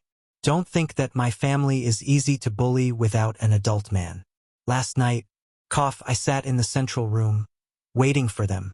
As she was speaking, she seemed to have heard someone grunt. She originally thought that the thieves had accidentally bumped into something and cried, but it turned out that it was not the case. Qingyuan tightened his grip and pursed his lips tightly. Yundong really had no intention of blaming him. However, Qingyuan took a deep look at her dark circles and suddenly stood up. "Got it." Then he left. His long legs were striding. Yundong did not even have time to say, "Thank you." She touched her forehead and secretly sighed. After exchanging a few words with Madame Dong, Yundong went back and slept for the entire afternoon. She was not particularly sleepy at night. Hence, when she heard the commotion in the courtyard outside, she suddenly sat up from the bed. Chapter 70. Sent back this time, Yundong did not wake up her brother, who was sleeping soundly holding his stomach. She walked out quietly. The moonlight was still as bright as yesterday, illuminating the entire courtyard. As soon as Yundong opened the door of the central room, she saw 4 black shadows in the middle of the courtyard. He looked closer and realized that they were 4 sacks. What were they? There was no movement from the sack. Yundong looked around and hesitated for a moment before going forward to untie the rope on the sack. Then he saw a human head. Whoa! Yundong suddenly took a step back. To be honest, if she had not experienced many things and did not have a strong mental fortitude, she would have thought that there was a murder and body dumping case. She would have screamed in fear and summoned her neighbors over.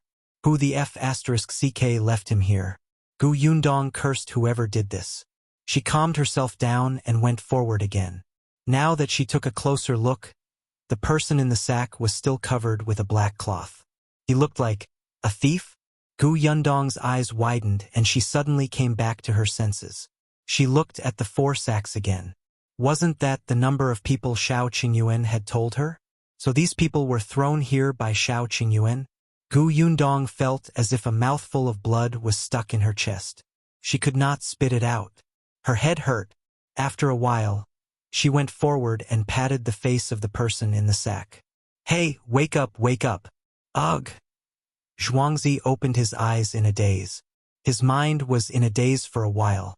In the next moment, he seemed to have thought of something and hurriedly shouted, "Hero!" Before he could say the words "spare my life," his mouth was blocked by a rag. He whimpered twice, and his eyes adapted to the moonlight. He finally saw who the person in front of him was. Zhuangzi's eyes widened. Wasn't this the little girl from the Gu family? He remembered that. Last night, the few of them came to her house to steal something. Then they were hit on the back of the head. When they woke up, their eyes were covered and their mouths were gagged. He didn't know where they were, but they were ambushed. At that time, he thought that he was going to be trafficked into a black kiln to be a laborer and live a life worse than death. However, before he could escape, he was beaten half to death and fainted again. When he woke up again, that person beat him up again. He thought that he had encountered a pervert. He did not expect that when he woke up, he would actually see who the person in front of him was. Could it be that she was the one who knocked out the 4 of them last night? No, one don't think so? Yundong seemed to see the changes in life in his eyes. In the end, under his frightened gaze, she finally said faintly, "What's your name? Answer the question properly and don't shout. Otherwise, you might lose your fingers." Yundong held a dagger and pulled out his bound hand. The dagger flashed coldly and was placed on his finger. With a little force, blood could be seen. Zhuangzi was scared to death. Hence, after Gu Yundong removed the cloth ball from his mouth, he immediately answered obediently, "My name is Zhuangzi.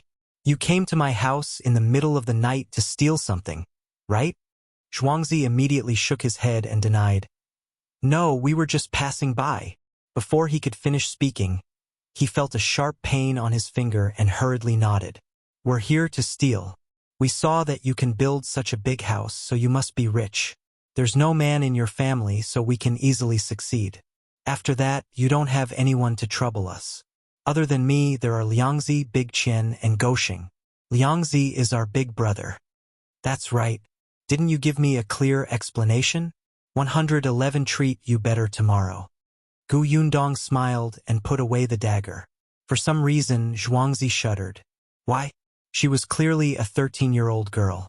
Why did she make him feel so scary? Could it be that he had been traumatized by her a few times during the day and was subconsciously afraid of her? What does tomorrow mean? You'll know when the time comes. Gu Yundong raised his hand and Zhuangzi fainted again. Chapter 71. Time to settle the score. The next morning, not long after dawn, a few children ran around the village and shouted, "Hurry up and take a look! The Gu family has caught thieves. It's Liangzi, Big Qian, and Goshing." One heard that they were caught on the spot when they were stealing. An adult, who was about to go to the field, could not help but stop the children. "What did you say just now? Who caught those hooligans?"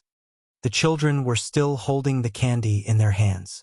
As they licked it lovingly and reluctantly, they said, "It's the Gu family that wants to build a green brick house in our village. The 4 of them have been arrested. Now they're at Second Aunt Chen's house." "What?" An adult beside him had a look of disbelief on his face.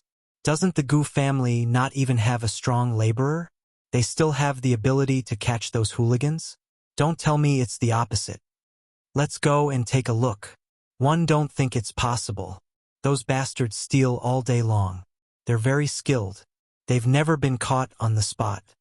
"That's right. I heard that last time they even set their sights on Master Wang. There were many men in that family, and 2 chickens were even stolen. Master Wang went to Liangzi's family to settle the score, but because there was no evidence to prove that they did it, he could only suffer." "Let's go and see what's going on." The children went all the way and even went to the 4 people's houses to tell them. Goshing and Big Qian's house was not in Yongfu village. It was in the neighboring village and was not far away. 2 slightly older children got 2 more pieces of candy from Gu Yundong and immediately ran to their houses to inform them. When the people in the village walked to the Chun house in 2s and 3s, they saw 4 people tied up on the trunk of the big tree outside their house.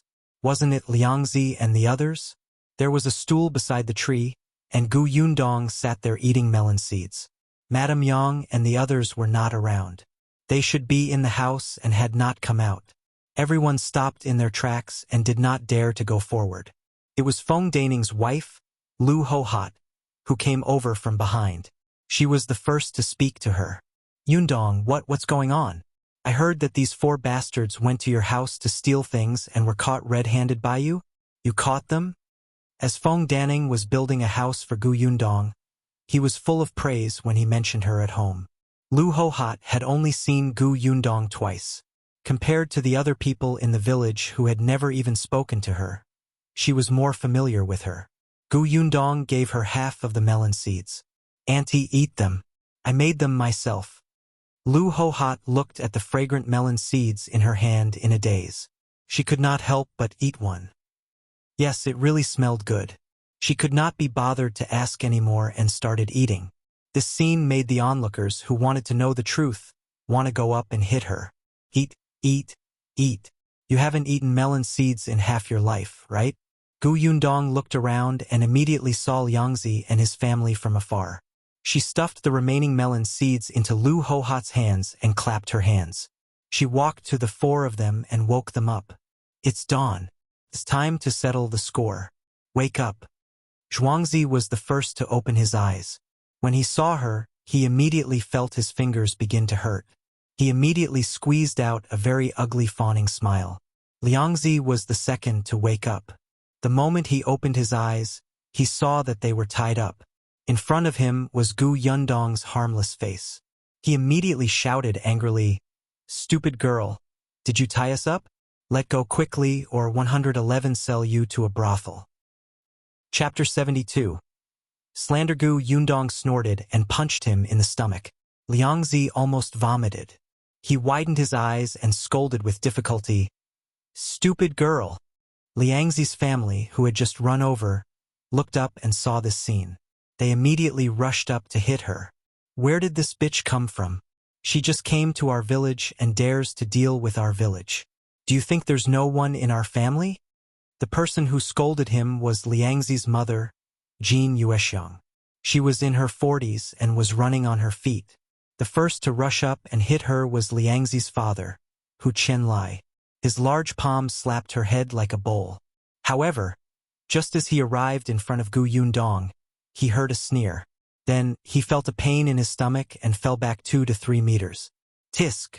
Fortunately, Hu Qianlai was strong. Otherwise, he would not have fallen back, but would have flown back. But even so, Gu Yundong's kick still stunned all the onlookers present. Jin Yuexiang, who had been cursing and running over, suddenly stopped. Her voice was stuck in her throat like a duck that could not breathe, and her face was filled with shock. The scene was dead silent. Gu Yundong retracted his leg and patted the bottom of her pants. She then asked with a smile, "You rushed over to shout for a fight the moment you arrived. It was clearly your son who was caught stealing into my house. As parents, aren't you ashamed and apologetic? Instead, you're finding trouble with me, the victim. With parents like you, no wonder your son became a thief." Her voice finally made everyone react. Jin Yuexiang hurriedly ran to Hu Qianlai's side and helped him up. Hu Qianlai was furious, but his stomach hurt too much. He didn't expect this girl's feet to be so strong like an adult man. The two of them immediately did not dare to go forward and attack anymore. However, when they saw their son tied up there, their hearts still ached and they were angry. They could only stand far away and curse. "Whose son is a thief? You're the thief, woman. Don't tell me you're trying to blame my son for being a thief when you've stolen something? I see that you're dressed alluringly and indecently at such a young age. You might have been caught by my son last night. Now you're a thief and you're calling my son a thief." The pain in Liangzi's stomach finally eased. He didn't see his father being kicked away. When he came back to his senses, he heard his mother cursing. He hurriedly nodded and echoed, "Yes, yes, yes." We realized that she had an ambiguous relationship with someone, which ruined the reputation of our village. That's why we couldn't stand it and wanted to catch her in the act. I didn't expect that man to know how to punch and kick. He knocked the 4 of us unconscious. As he spoke, he felt as if he had found the truth. He became even more excited as he spoke. "That man caught us the night before yesterday and locked us in the house for the entire day. Look at the injuries on our faces.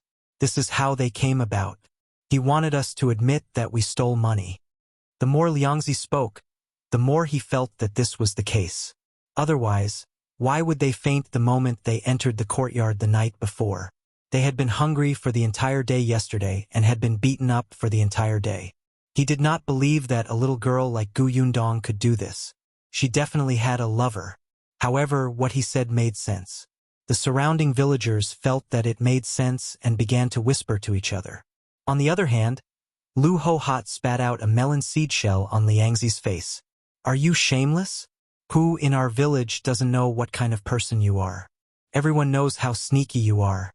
Aren't you afraid of retribution for slandering a young lady?" Liangzi glared at her fiercely. "How am one slandering her? I'm not the only one who saw it. If you don't believe me, ask Zhuangzi and the others, right?"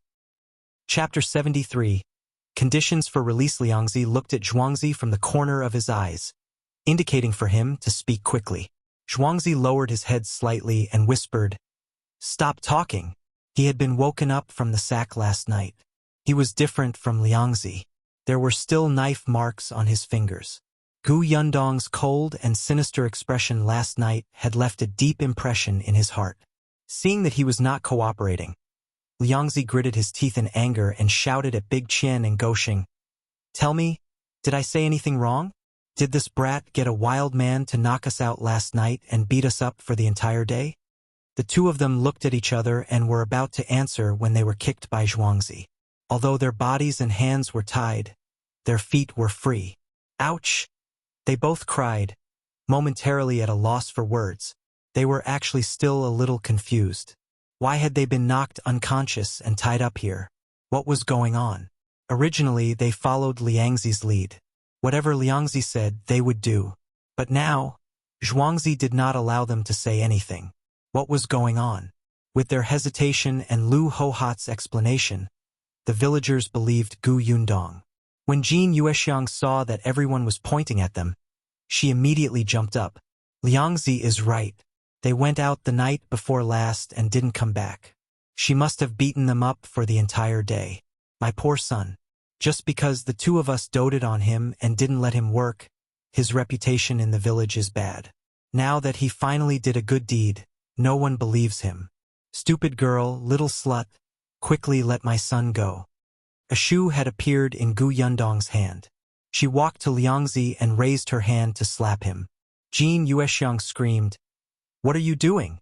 If you curse me again, 111 slap him. Don't you dare." Jin Yuexiang was about to rush over when Gu Yundong turned his head and smiled at her. He raised his foot. "Come here." Jin Yuexiang was about to reach her. She hurriedly stopped her legs and did not dare to go forward. This girl could even kick her man away. If she went up, she might even lose half her life. You wretched girl, you." Slap, slap, slap. Gu Yundong did not hold back at all.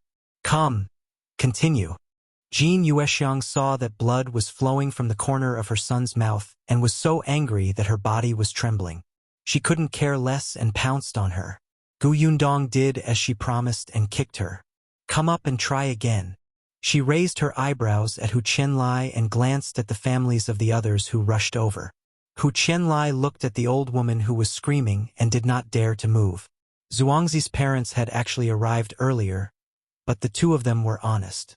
Now, they felt a little guilty and did not have the face to cause trouble for Gu Yundong. Moreover, Gu Yundong was so cruel that they did not dare to do so. Gaoxing's father was also here. At this moment, he was glaring at Gaoxing. He was not looking at Gu Yundong but at Gaoxing. Big Qian's family did not come. Since they were already here, Hu Qianlai wanted to urge the others to go with him. If the couple could not defeat Gu Yundong, could they not take down a little girl together? But before he could speak, Gaoxing's father, Zhao Zhu, stepped forward and asked Gu Yundong, "How can you let them go?" Chapter 74. County Magistrate listens to me. Gu Yundong looked at him. Zhao Zhu was quite burly, completely different from Gaoxing's thin and weak appearance. Gu Yundong did not beat around the bush. "Since your son was caught by me while stealing in my place, it's simple. Each person will pay 5 taels of silver, and 111 let them go." Zhao Zhu frowned. Hu Qianlai had already cursed loudly. "Dream on. You can snatch 5 taels of silver. I won't give you a single copper coin." Gaoxing's father, "Why are you talking nonsense with her? Let's attack together. You're strong. Can a little girl like her beat a few of us at the same time?" Zhao Zhu pursed his lips, but Gu Yundong smiled at Hu Qianlai.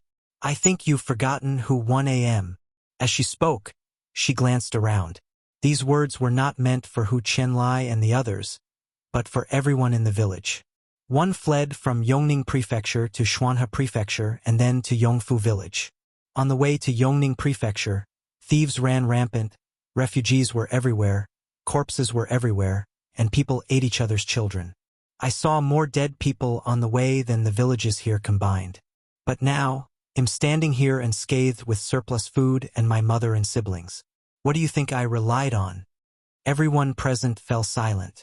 That's right, what did she rely on? Beautiful? She was about to starve to death. Who would fancy a little girl? Money? Those bandits would snatch it right away. Could it be that you would be safe if you paid a portion? There was only one way to do that. To be ruthless. Look at the 2 kicks she gave Hu Qianlai and Jin Yuexiang just now. Look at the way she held her shoes and slapped Liangzi. How was she like those 13-year-old girls in their village who didn't even dare to argue with others? One came to Yongfu village to settle down, but that doesn't mean I'm easy to bully. If you dare to come to my house to steal, you have to pay the price. Otherwise, don't even think about leaving. You can try. Zhao Zhu stopped talking. Hu Qianlai finally realized that this girl did not seem to be easy to bully. Only Jin Yuexiang did not understand the situation. She pointed at Gu Yundong and shouted, "One won't give them any money. If you have the ability, don't let them go. If you have the ability, beat them to death. Do you dare?" Gu Yundong shook his head. "I wouldn't dare." Jin Yuexiang was pleased. She knew it. Could it be that Gu Yundong dared to kill someone? Escape was escape. So what if she was ruthless back then? Now, in their Yongfu village, could she casually kill someone? She was just bluffing. "I wouldn't dare.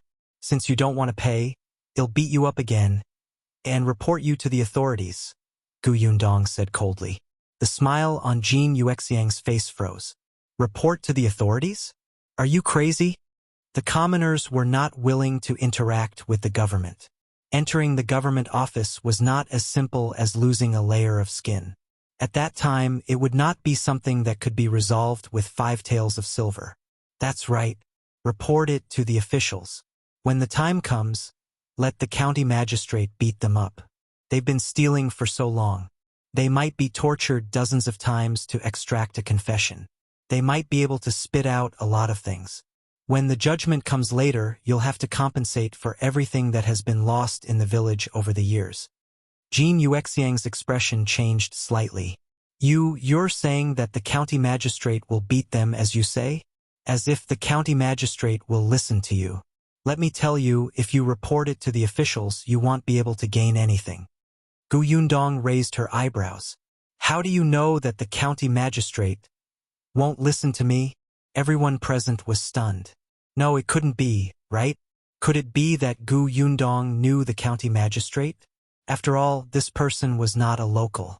No one knew her background. Seeing how confident she was, the villagers were a little skeptical. However, just as everyone was whispering, a man's voice suddenly sounded from behind the crowd. Why didn't one know that the county magistrate knew a small village girl like you? Chapter 75. Can't stay here anymore. Everyone looked back and saw Madame Fong and her daughter standing behind the crowd. They did not know when these two people had returned. Beside them stood a young man who looked like he was from a rich family. This person pretended to be handsome and waved his fan. He slowly walked over from the back of the crowd and stood beside Zhao Zhu. He raised his eyebrows and sized up Gu Yundong. "You're just a little girl. How dare you deceive your neighbors with the name of the county magistrate? You're quite bold." Chun Yulan hurriedly followed and introduced him to everyone. "This is the young master of the Liu family in the county. Young Master Liu and the young master of the county magistrate's family are classmates and good friends. Yundong, you're too bold. How dare you deceive the county magistrate? If the Lord finds out, you'll be beheaded." Gu Yundong did not know who this person was, but she did not expect Chun Yulan to introduce him. "Well, there's no problem then." She looked at young Master Liu. "Young Master Liu is only familiar with the county magistrate's young master. How do you know who the county magistrate knows? Moreover, even if young Master Liu and the county magistrate are on good terms, so what? Could it be that His Excellency will tell you if everybody he knows?" Lu Wei was at a loss for words. That seemed to make sense. In fact, he had only met the county magistrate a few times. "Do you really know the county magistrate?" Gu Yundong chuckled. "If you don't believe me, you can ask him." She did not know the county magistrate, but she knew the prefecture magistrate. Lu Wei was a little uncertain. Seeing that she did not look guilty at all, he hesitated again. 111 Ask another day. Actually, he was just saying. How could he really dare to say these words in front of the county magistrate? Hu Qianlai and Jin Yuexiang were really speechless now. What should they do? This girl didn't seem to be afraid at all. She couldn't really be captured by the officials, right? Liangzi was a son of theirs that they had when they were old. They always spoiled him, which was why he had such a reckless personality. Zhao Zhu was the one who could see the situation clearly. He was straightforward. "All right, 5 taels of silver then. Zhuangzi's parents looked at each other and said in a low voice with a bitter expression, "Our family can't fork out 5 taels of silver now. Can you give us more time? We'll pool it together." "Sure." Hu Qianlai was unhappy. He rolled his eyes and said, "He's giving you 5 taels of silver, but what did you do to our Liangzi? At most, he'll give you 1 tael." Liangzi was the one who was beaten the most. When he heard this, he was a little unconvinced. "Father, mother, I'm really not wrong. This bitch has a man. We were beaten up for the entire day yesterday." Zhuangzi finally couldn't take it anymore. "Enough, Liangzi. There's no wild man. The one who captured us was this girl." "Bullshit." Gu Yundong lifted her shoes and Liangzi shouted in horror, "Give it to her! Give it to her!" His mouth was burning with pain and he began to drool as he spoke. Gu Yundong was satisfied. This person would not be obedient if she did not hit him. They each paid 5 taels of silver, but Big Chen's family did not come. Gu Yundong asked him to write an IOU. Then he untied the rope and let them go. 5 taels of silver was not a small sum. The other villagers also saw that the 4 of them had spent a lot of money. If they wanted to offend her in the future, they would have to think twice. This was Gu Yundong's goal. She had to let them know that if they wanted to bully her family, they had to be prepared to spend money to avoid disaster. In addition, she had deliberately mentioned the county magistrate. Even if these people did not believe her, they would have some scruples. The crowd gradually dispersed. Gu Yundong was about to go back when she saw Chen Liang's second daughter-in-law coming over. "Yundong, my father-in-law is back and wants you to go over." Gu Yundong knew that Chen Liang had gone out early in the morning. Now that he was back, he asked her to go over. Did he hear about what happened here? She nodded and went to the village chief's house. Unexpectedly, as soon as she entered, she heard Madame Fang's voice. "I don't dare to let such a family stay in my place anymore." Chapter 76. Staying at my house. Gu Yundong stopped in her tracks. Madame Zhou walked over and pulled her to the side. Then, she lowered her voice and said, "Yundong, you're too bold. Why didn't you shout loudly that someone had sneaked into your place? Aren't you offending them to death?" Madame Zhou did not watch the commotion. She had gone to the river to wash her clothes early in the morning. At that time, she had wondered why there were so few people doing laundry today. Only when she returned did she know what had happened to Gu Yundong. She had not seen it with her own eyes, so she naturally did not know what Gu Yundong had done. "You just came to Yongfu village. It's not good for you or your family to offend others like this." Gu Yundong knew that Madame Zhou was doing this for her own good. Although she did not agree with her opinion, she still smiled and said, "Aunt, if I didn't do this, everyone will think that our family can be taken advantage of. Then can one still protect our newly built green brick tiled house?" But Madame Zhou was speechless. Of course, she knew that many people were guessing how much money the Gu family had behind their backs. There were many who were jealous. In fact, she had already reminded Gu Yundong from the start that she did not need to build such a good house to attract attention. It was reasonable for her not to show her wealth, but Gu Yundong felt that the comfort of living here was the most important. It was impossible to be always vigilant against thieves. Madame Zhou sighed and opened her mouth to say something, but she heard Chen Liang scolding in the central room. "What nonsense are you talking about? You've already accepted their rent.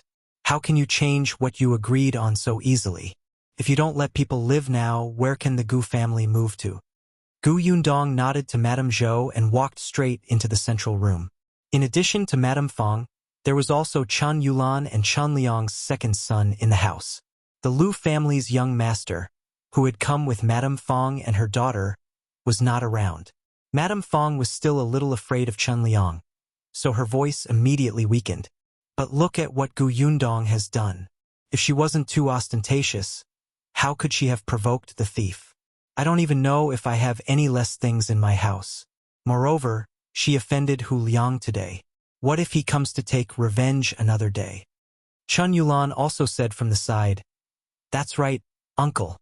Mother and one are just 2 weak women. How can we be a match for a few hooligans?" It's not easy for Sister Yundong and the others, but Mother and One are also very innocent. That's right. Yulan is going to marry into the Wu family after the new year. One hope that there won't be any twists and turns during this period of time. What if something happens in between? What will the Wu family think of our family? Chun Liang's expression was very ugly from the mother and daughter's words. You, Uncle Chun. Gu Yundong walked in. So be it. He'll move out. To be honest, she was also very uncomfortable staying at Madame Fang's house. She originally thought that she had no other choice but to stay for a month. However, from the looks of it, it was not impossible to live in the town. Uncle Feng was a trustworthy person. With him watching over the situation, he did not have to rush back to Yongfu village to look at the house every day. She could also take the opportunity to see the environment of the town and the way to earn money. It was also convenient to buy things. Moreover, she had already achieved her goal of living in the village. Those who had ill intentions no longer dared to have any designs on her family. As soon as Gu Yundong finished speaking, Chun Liang frowned. Then where are you going to stay? After what happened today, no one in the village was willing to rent it to her. Stay at my place. A voice suddenly sounded from the door. Chapter 77. Gu Yundong's decision. Everyone looked over and saw a woman standing at the door. The woman's voice was so soft that no one could hear what she said. It was Madame Dong? Dong Shilan slowly walked in and stood beside Gu Yundong. She smiled at her. Yundong, if you don't mind, you can stay at my house. Stay at your house? Chun Liang looked at her in surprise. Because the Zeng family lived far away and the couple were quiet, their presence in the village was very low. However, Chun Liang still knew about her family's situation. The house was a little dilapidated. The man in the family had his leg smashed a few months ago and was still lying on the bed. The 3 children were still young. The family of 5 relied on Madame Dong to do some embroidery and exchange for a few copper coins. According to Feng Danning, the Gu family had hired them to cook some ginger tea for everyone to drink every day. It seemed that they were very familiar with each other. Except, before he could speak, Madame Feng said, "Your house? You have a man in your house. Madame Yang is good-looking, and Gu Yundong is at the age of marriage. If they stay at your house, won't others gossip?" These words were very unpleasant to hear, but they were also the truth. However, Chun Liang still glared at Madame Feng. Madame Feng pursed her lips and muttered softly, "For that bit of rent money, your family is really not careful." Dong Shilan blushed at her words and couldn't help but tug at her fingers. "Village chief, we want gossip if you stay at my house. Qingyuan promised me that he would let my man and big boy stay at his house. It's also convenient. Besides, the Gu family's new house is built next to ours. It's close for her to take a look." Chun Liang was stunned. Shao Qingyuan? That kid lived alone and had 2 rooms at home. Zeng Hu and his son lived in his house, which was not far from home. The problem was not big. However, he did not expect Shao Qingyuan to agree. They had been neighbors for so many years, and the relationship between the 2 families was better than he imagined. Chun Liang thought about it and felt that this was a good idea. If his sister-in-law was unwilling, there was no point in forcing her. It was inconvenient for both families to stay. Hence, Chun Liang turned around and asked Gu Yundong, "Yundong, what do you think?" "Yundong, although my house isn't big, it's quite clean. I'm also grateful to you for taking care of our family and giving me the job of making ginger tea. If you think it's okay, you can stay at my house. When you're busy, the girl and boy at home can help take care of Yunshu and Yunka. The distance is short to the homestead." Gu Yundong hesitated. Madame Dong was right. It was very convenient to stay at her house, especially since Yunshu and Yunka were 2 children. The village chief's Godan had gone to school in town. This was the reason why Chun Liang was not around this morning. He had personally sent his son to his master's house. Although she also wanted to send Yunshu, she had to wait until she settled down. It would be good to have someone take her around the village during this period of time. Gu Yunka basically didn't go out much. Madame Yang and Madame Dong could talk, and she could rest assured if she went to the river to wash clothes. Yes, she actually felt that this idea was not bad. Gu Yundong was about to nod when Madame Fong sneered. You make it sound so nice. Isn't it for money? Dong Shilan was a little angry. She had sincerely wanted to invite Gu Yundong over, but she had never thought about the rent. Gu Yundong ignored Madame Fong and smiled at Madame Dong. All right, then 111 have to trouble auntie. Dong Shilan immediately waved her hands happily. No trouble, no trouble. Madame Fong snorted again and turned to leave. Gu Yundong finally looked at her. Wait a minute. Chapter 78. Anger you to death. Madame Fong turned around and asked angrily, What are you doing? Since I'm no longer staying at your house, it's time to return the 200 copper coins to me. Madame Fong was unhappy. Return them? You're the one who caused trouble for our family.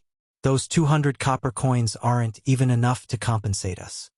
Chun Liang really didn't know that Madame Fong was such an unreasonable person before today. His face darkened. Give them back. You were the one who didn't keep your promise first. You should return the money to her. Madame Fong wanted to say something, but Chun Yulan tugged at her clothes. She could only say indignantly, Fine, I'll return them. However, their family has been living here for a few days. It's impossible to return all 200 copper coins. At most, it's 100 copper coins. You? Gu Yundong smiled and said, Since you want to calculate it this way, let's calculate it clearly. 200 copper coins is a month's rent. It's less than 7 copper coins a day. We've lived for 6 days, which is 40 copper coins. Return 160 copper coins. Actually, according to the normal contract, you broke the contract and refused to let us stay because of unknown dangers in the future. You should compensate us at least twice the amount. But for the sake of the village chief, forget it. I don't want to tangle with you anymore. Pay up. Madame Fang's eyes widened. What are you talking about? You want us to compensate you? That's impossible. At most, it's 100 copper coins. That's all I have. Gu Yundong smiled in a very friendly manner. Aunt Fong, did you not see the scene of Hu Liang's 4 families compensating me just now? It was really a confusing thing. Do you want me to help you recall? What's the difference between you and those hooligans? Madame Fong recalled Hu Liang's face that had been beaten into a pig's head. She immediately felt a little afraid. She could not help but hide behind Qin Liang. Uncle, look at what she's saying. She's threatening me. I'm the daughter-in-law of the Qin family. She's too much. Madame Zhou sneered. The daughter-in-law of the Chun family can't be unreasonable. Wouldn't nothing happen if sister-in-law returns the money to her? Sister-in-law, you make it sound so easy. You're not the one paying for it. Gu Yundong was impatient. Are you going to give it to me or not? She held a stick as thick as a finger in her hand. Nobody knew where it came from, but with a light snap, the sound of it was especially crisp and horrifying in the central room. Madame Fang's body trembled violently. She was not a bold person after all. She hurriedly nodded. 111, give them to you. Then let's go. Why were these people so despicable? If she didn't teach them a lesson, they would insist on struggling. Madame Fong looked at Chun Liang again. Chun Liang silently turned his head. Madame Fong could only dawdle out of the central room.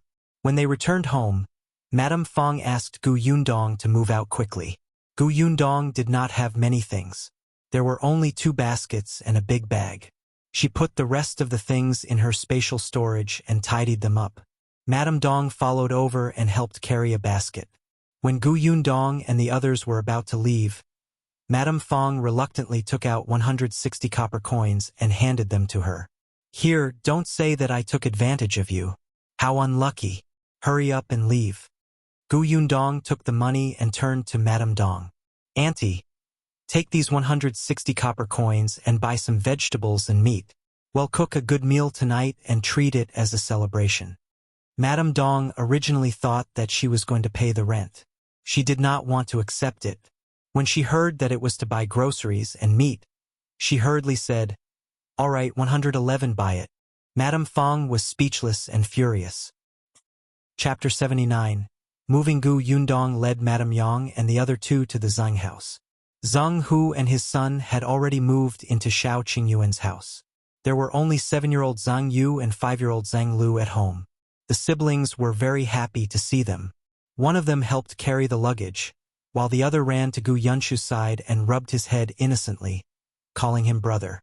Dong Shilan smiled and said, "All Shu is 2 months older than you. You should call him big brother." Zhang Lu exclaimed, "Why is he an older brother again? I already have an older brother.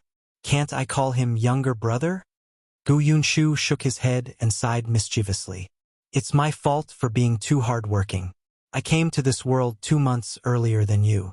I'm also very helpless. Don't be too sad. There's a good saying. This is fate." Zhang Lu was extremely disappointed and could only call him brother. However, when he turned around and saw the silly and small Gu Yunka, he immediately became happy and called her crisply, "Sister, I hate my brother." Her bad brother called her fat girl again in the morning. She would complain to her eldest sister later and ask her to teach him a lesson and spank his butt. Zhang Lu. Gu Yundong was overjoyed. Indeed, children had to play with their friends. Dong Shilan was also very happy. Her family was poor and lived in a remote place. The 3 children had helped the family work since they were sensible. They rarely had any friends. Now that the Gu family was living here, it felt lively. She instructed her daughter, Zhang Yu, "Mother will go buy groceries. Take sister Yundong to her room to settle down and take care of her younger siblings. If there's anything you don't know, you can go next door to look for your brother." The eldest son of the Zeng family was called Zhang Jia. He was currently taking care of his father at Shao Qingyuan's house. Zhang Yu agreed, and Dong Shilan left the house with the basket. Gu Yundong looked at the Zeng family. They seemed to have cleaned up the house better than when she came yesterday. It was only when she entered the room that she suddenly came back to her senses. The Zeng family seemed to have known that she was leaving Madame Fang's house and looking for a new place to stay. Otherwise, why would the Zeng father and son move so quickly? They had already tidied up the place beforehand. She turned around and asked Zhang Yu. The little girl blushed and replied shyly, "I don't know either. Before mother left, she said a few words. She didn't say anything else." After thinking for a while, she added, "But mother spoke to brother Shao before. Father was also carried over by brother Shao." Shao Qingyuan? Gu Yundong thought of the 4 sacks that had been thrown into the courtyard last night. It should have been Shao Qingyuan who had done it. Could it be that he had guessed that the Fang family would not let them stay, so he had asked the Dong family to invite them? For some reason, Gu Yundong felt his face heat up. It was not that she was thinking too much. Shao Qingyuan had helped her more than once. Not to mention the incident with the wild boar. Just 2 days ago, he had knocked out 4 thieves who had entered her courtyard and dragged them away. Now, he had taken the initiative to help her solve the accommodation problem. Although Gu Yundong did not believe that Shao Qingyuan was a heartless person, she would definitely not treat him as a benevolent person who helped others for nothing. This person wouldn't have any feelings for her, right? Perhaps she had to find an opportunity to ask. Madame Dong quickly bought groceries back, mainly meat. There were vegetables in the garden, so there was no need to spend so much effort. She directly handed it to Gu Yundong. The meat and fish cost 60 copper coins. The rest of the money is here. There's firewood in the kitchen, and the water vat is full. You can use it directly. If you need anything, feel free to order your around. I'll go to Qingyuan's house to brew medicine for my husband. I'll leave first." When Gu Yundong heard this, she knew that Madame Dong did not intend to take advantage of her family. She did not take her words to heart and even deliberately avoided them. She did not say anything. After Madame Dong left, she prepared more food before starting to cook Gu Yunk's favorite braised pork. Chapter 80. 60 feet high room. Gu Yundong was not a petty person. If others were friendly to her, she would naturally be generous. But if it was someone like Madame Fong, she did not even want to give her a single grain of salt. Gu Yunk's eyes lit up as she looked at her elder sister's braised pork. As she swallowed, she said to Zhang Yu, "The braised pork is delicious. It's oily, fragrant, and soft. Take a bite. Wow, it'll jump. You'll swallow it with a gulp." Zeng Yu tried her best not to look at the meat, but she could not close her ears. When she heard the little girl's yearning expression, she could not help but salivate. Hence, after a pause, she let go of Gu Yunk's hand and said, "I'll go outside to water the vegetables." With that, she ran away. The little girl looked at her fleeing back in confusion. "Wait, haven't you watered them?" Gu Yundong glanced at her with a smile. "You go and sit at the side. Be careful that the oil spills and you'll scream in pain again." "No, I want. That's my brother." The little girl threw the blame on Gu Yunshu without hesitation. She explained with a serious expression, but she still turned around to look for Zeng Yu. Gu Yundong quickly cooked the braised pork. She took the fish to make soup. Thinking that the young lady liked boiled eggs, she cracked a few more eggs. There were a lot of vegetables in the backyard of the Zeng family. Gu Yundong asked Zeng Yu to pick some beans, a few potatoes and eggplants, and a cabbage. The eggplants were roasted with beans and sour and spicy shredded potatoes, and she made cabbage noodles. She had cooked a lot, so almost 6 dishes were enough. When they were all served, Gu Yundong took off his apron and asked Zeng Yu, who was in the courtyard with Gu Yunka, to come over. Zeng Yu had long smelled the fragrance coming from the kitchen. She had never smelled it before. She didn't even need to look to know that it was delicious. "Yu, bring these dishes next door and let your father and the others eat. Also, call your mother back for dinner." Zeng Hu's leg was injured, so he could not be carried back and forth over a meal. Thus, Gu Yundong had already divided 2 portions of food. Zeng Yu was stunned. After a moment, she hurriedly shook her head. No, this is your food. We have food. Yu, am moving today. Shouldn't we celebrate? Aren't you willing to celebrate with us?" Gu Yundong interrupted her. Zeng Yu hurriedly shook her head again. Yes. Then bring it over." Zeng Yu was no match for her. It was not right to say that she did not want to eat it, and it was even more wrong to eat it. After some thought, she turned around and ran away to ask her mother. Gu Yundong sighed.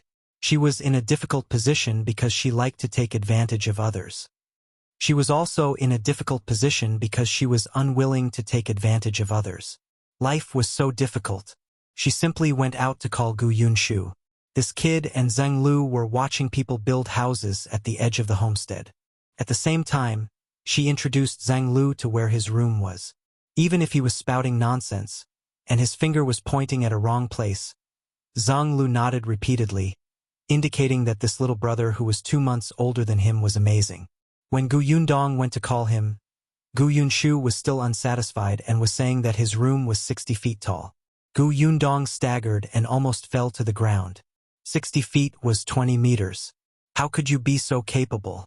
The room was so high. Did you want to go to the sky? She slapped him on the side of the head and told him to get to work. Gu Yunshu carried the dishes to Shao Qingyuan's house next door. As soon as he left, there was a knock on the door. Chapter 81. Don't call him Wolf Cub. Gu Yundong was stunned. The moment she opened the door, a small figure rushed in like a cannonball. Yunshu, I'm here." Gu Yundong took a closer look.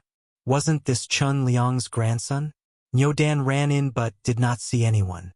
He turned around and ran back. "Sister Yundong, where's Yunshu?"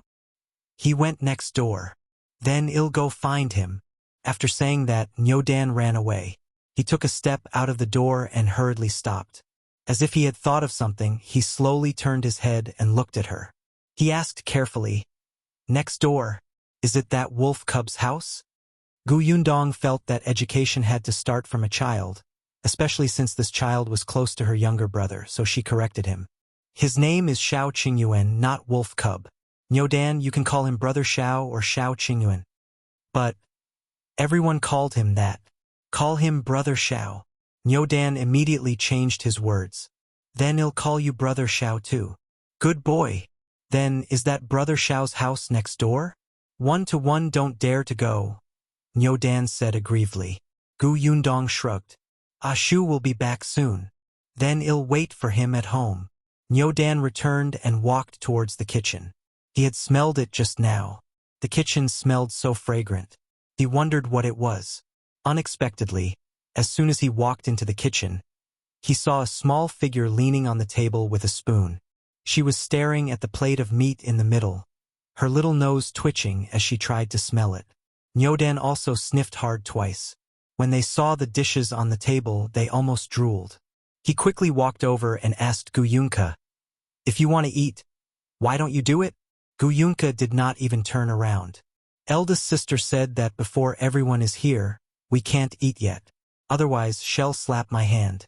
He'll smell the food first. Oh! Yundong climbed onto the stool and stared at the dishes in front of him. As he watched, he could not help but lean on the table and sniffle with Qingyuan.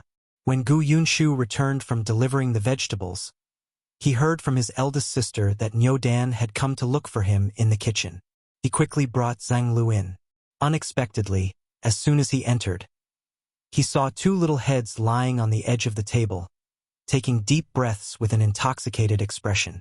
Gu Yunshu's lips twitched as he walked to Yundong's side. "Yundong, why are you looking for me?" Yundong did not answer. Smelled so good. Compared to this, it felt like the meat his mother made was grass.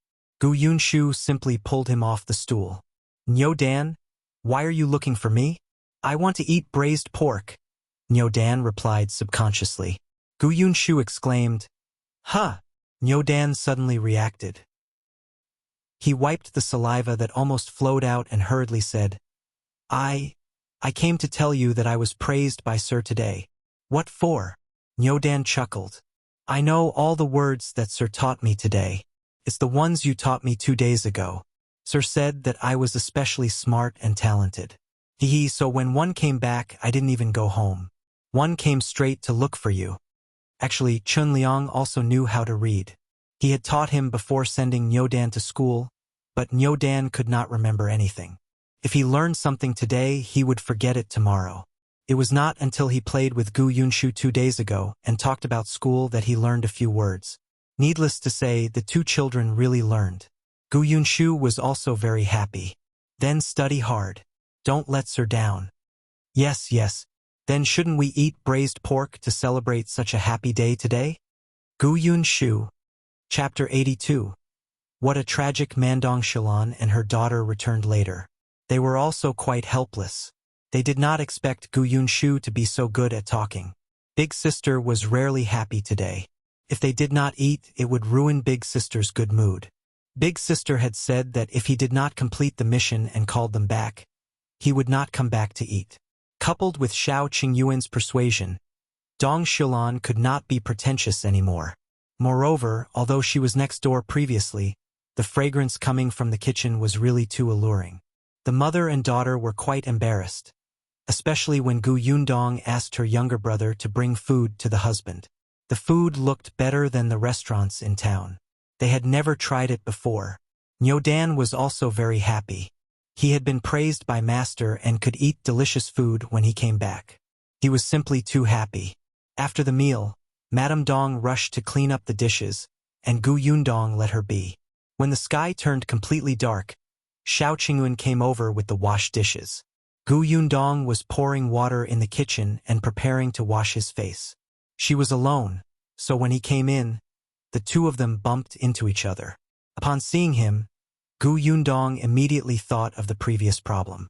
Although he felt a little uncomfortable, when she saw that he had put down his bowl and chopsticks and was about to leave, she still asked, "Were you the one who suggested to Aunt Zeng and asked her to go to the village chief's house to let our family stay?"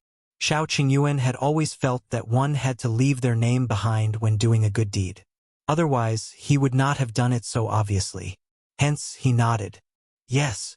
Gu Yundong narrowed her eyes slightly and looked at him steadily. "Previously, you helped me catch those 4 thieves and even packed them up and sent them to the courtyard." "Shao Qingyuan, why are you helping me so much?" Shao Qingyuan was surprisingly sharp at this moment. He could even guess from her subtle expression what kind of treatment he would receive after answering. Therefore, he swallowed his original answer, which circled around the tip of his tongue. He said expressionlessly, "The egg-fried rice was very delicious." "What do you mean?" Shao Qingyuan explained. "One caught those 4 people to thank you for your meal. I let you stay in the Zeng family's house because it's convenient for me to eat. Yundong's eyes widened. Was he doing this for food? Qingyuan nodded at her and left steadily. Just as he left, Dong Shilan happened to come over.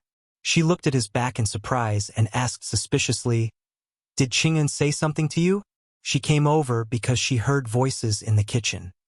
"He thanked me for the food one brought over. It was delicious." When Dong Shilan heard that, she sighed slightly. Actually, Qingyuan is also a pitiful child. He hasn't eaten good food since he was young. In the past, when he was in the Li family, that family didn't treat him as one of their own at all.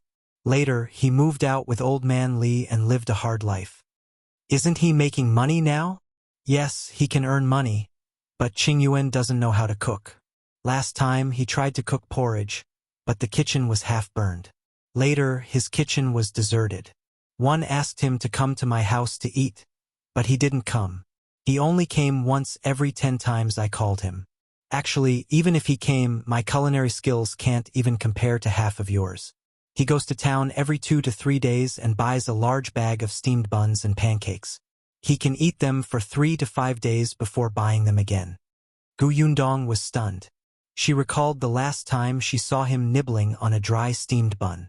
Her expression became exceptionally complicated. What a pitiful man. Chapter 83:1 will definitely find father after listening to Shao Qingyuan's explanation. Yundong felt a little ashamed of her wild guesses. He had suffered for so many years. He just wanted to eat something delicious. Look at how dirty she thought of him. It was not a big deal to cook another person's food. After all, he had helped her so much just to satisfy her appetite. Yundong despised herself as he returned to his room. As soon as the door was closed, Shao Qingyuan went up the wall and sat on the wall next door, looking in her direction. He had been too hasty. She was more vigilant than he had imagined. She must have encountered a lot of things on the way to escape. Now, she did not trust people very much, especially people who did not ask for anything in return. She was exceptionally vigilant. He had clearly heard her forbid Nyodan from calling him a wolf cub. Shao Qingyuan frowned and jumped down from the wall. Yundong, on the other hand, slept much more comfortably after changing the environment. Dong Shilan had tidied up their room very well. She did not deliberately teach them a lesson like Madame Fong and her daughter. It gave off a very warm feeling.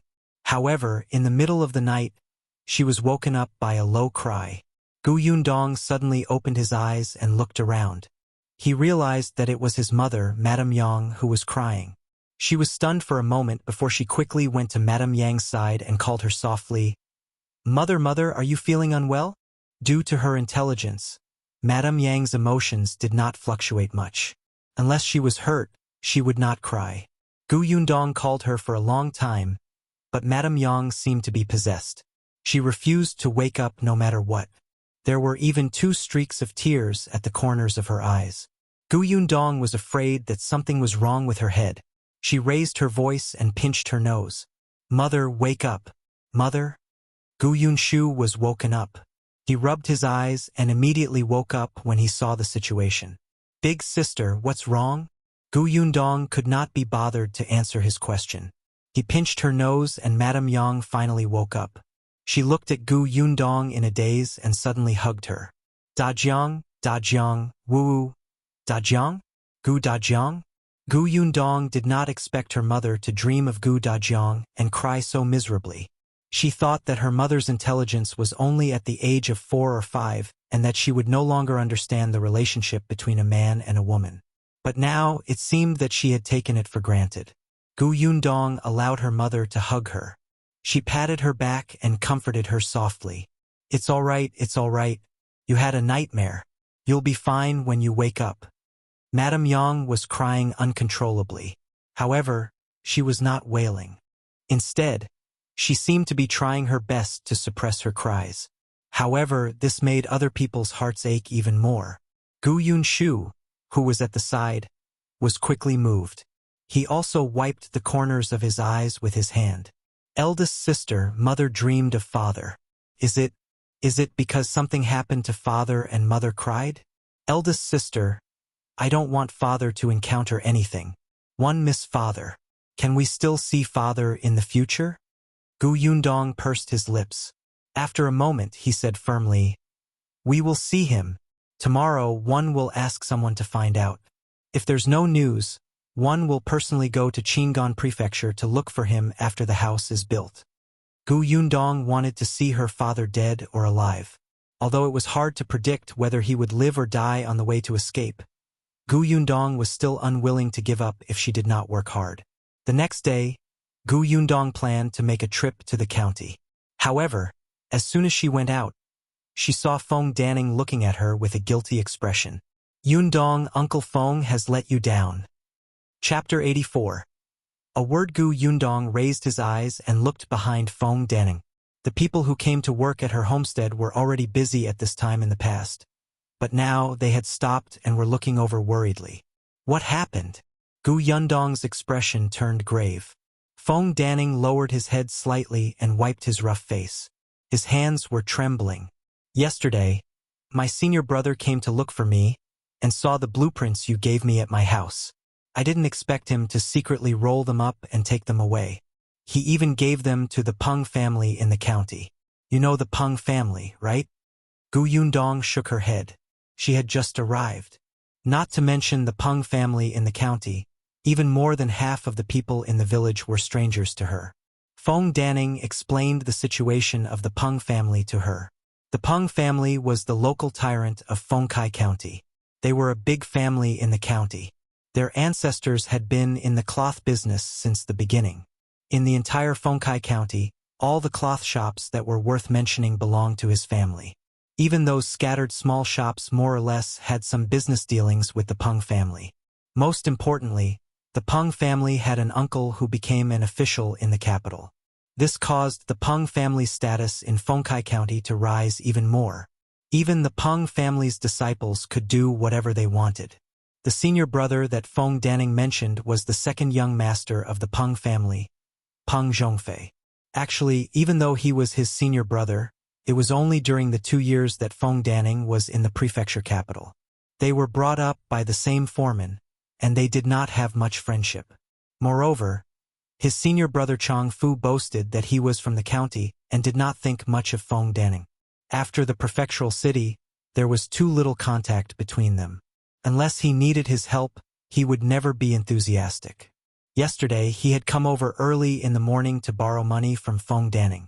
However, after Feng Danning accepted the Gu family's job, he was full of energy. Every day, before dawn, he would go to the homestead to take a look and think about how to make it perfect.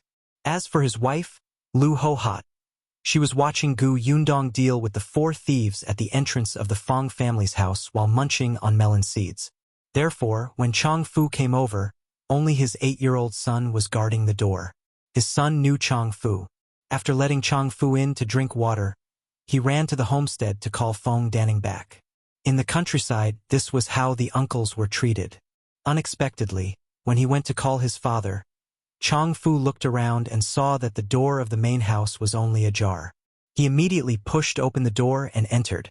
Then, he saw a small wooden box covered with a cloth on the bedside table. The wooden box was wiped clean. It was obvious that there was something valuable inside. Chang Fu did not think of stealing money at first, but when he saw the blueprint inside, his eyes lit up. Without a word, he folded it and hid it in his clothes. In order not to arouse Feng Danning's suspicion, he sat calmly in the central room and drank water while waiting for Feng Danning to return. He chatted with him for a while before leaving. Feng Danning was already impatient and couldn't wait for him to leave quickly. Then, he would go to the homestead to look at the progress of the house. Therefore, when he realized that the blueprint was gone, it was already night time. At that time, his face was pale. He rushed to the county city overnight, but when he arrived, the city gate was closed. When the city gate opened in the morning, he immediately ran to Chang Fu's house. However, it was already too late. Chang Fu gave the blueprint to Peng Zhongfei. Feng Danning's heart turned cold, but that was not all. Peng Zhongfei even asked Chang Fu to bring a message.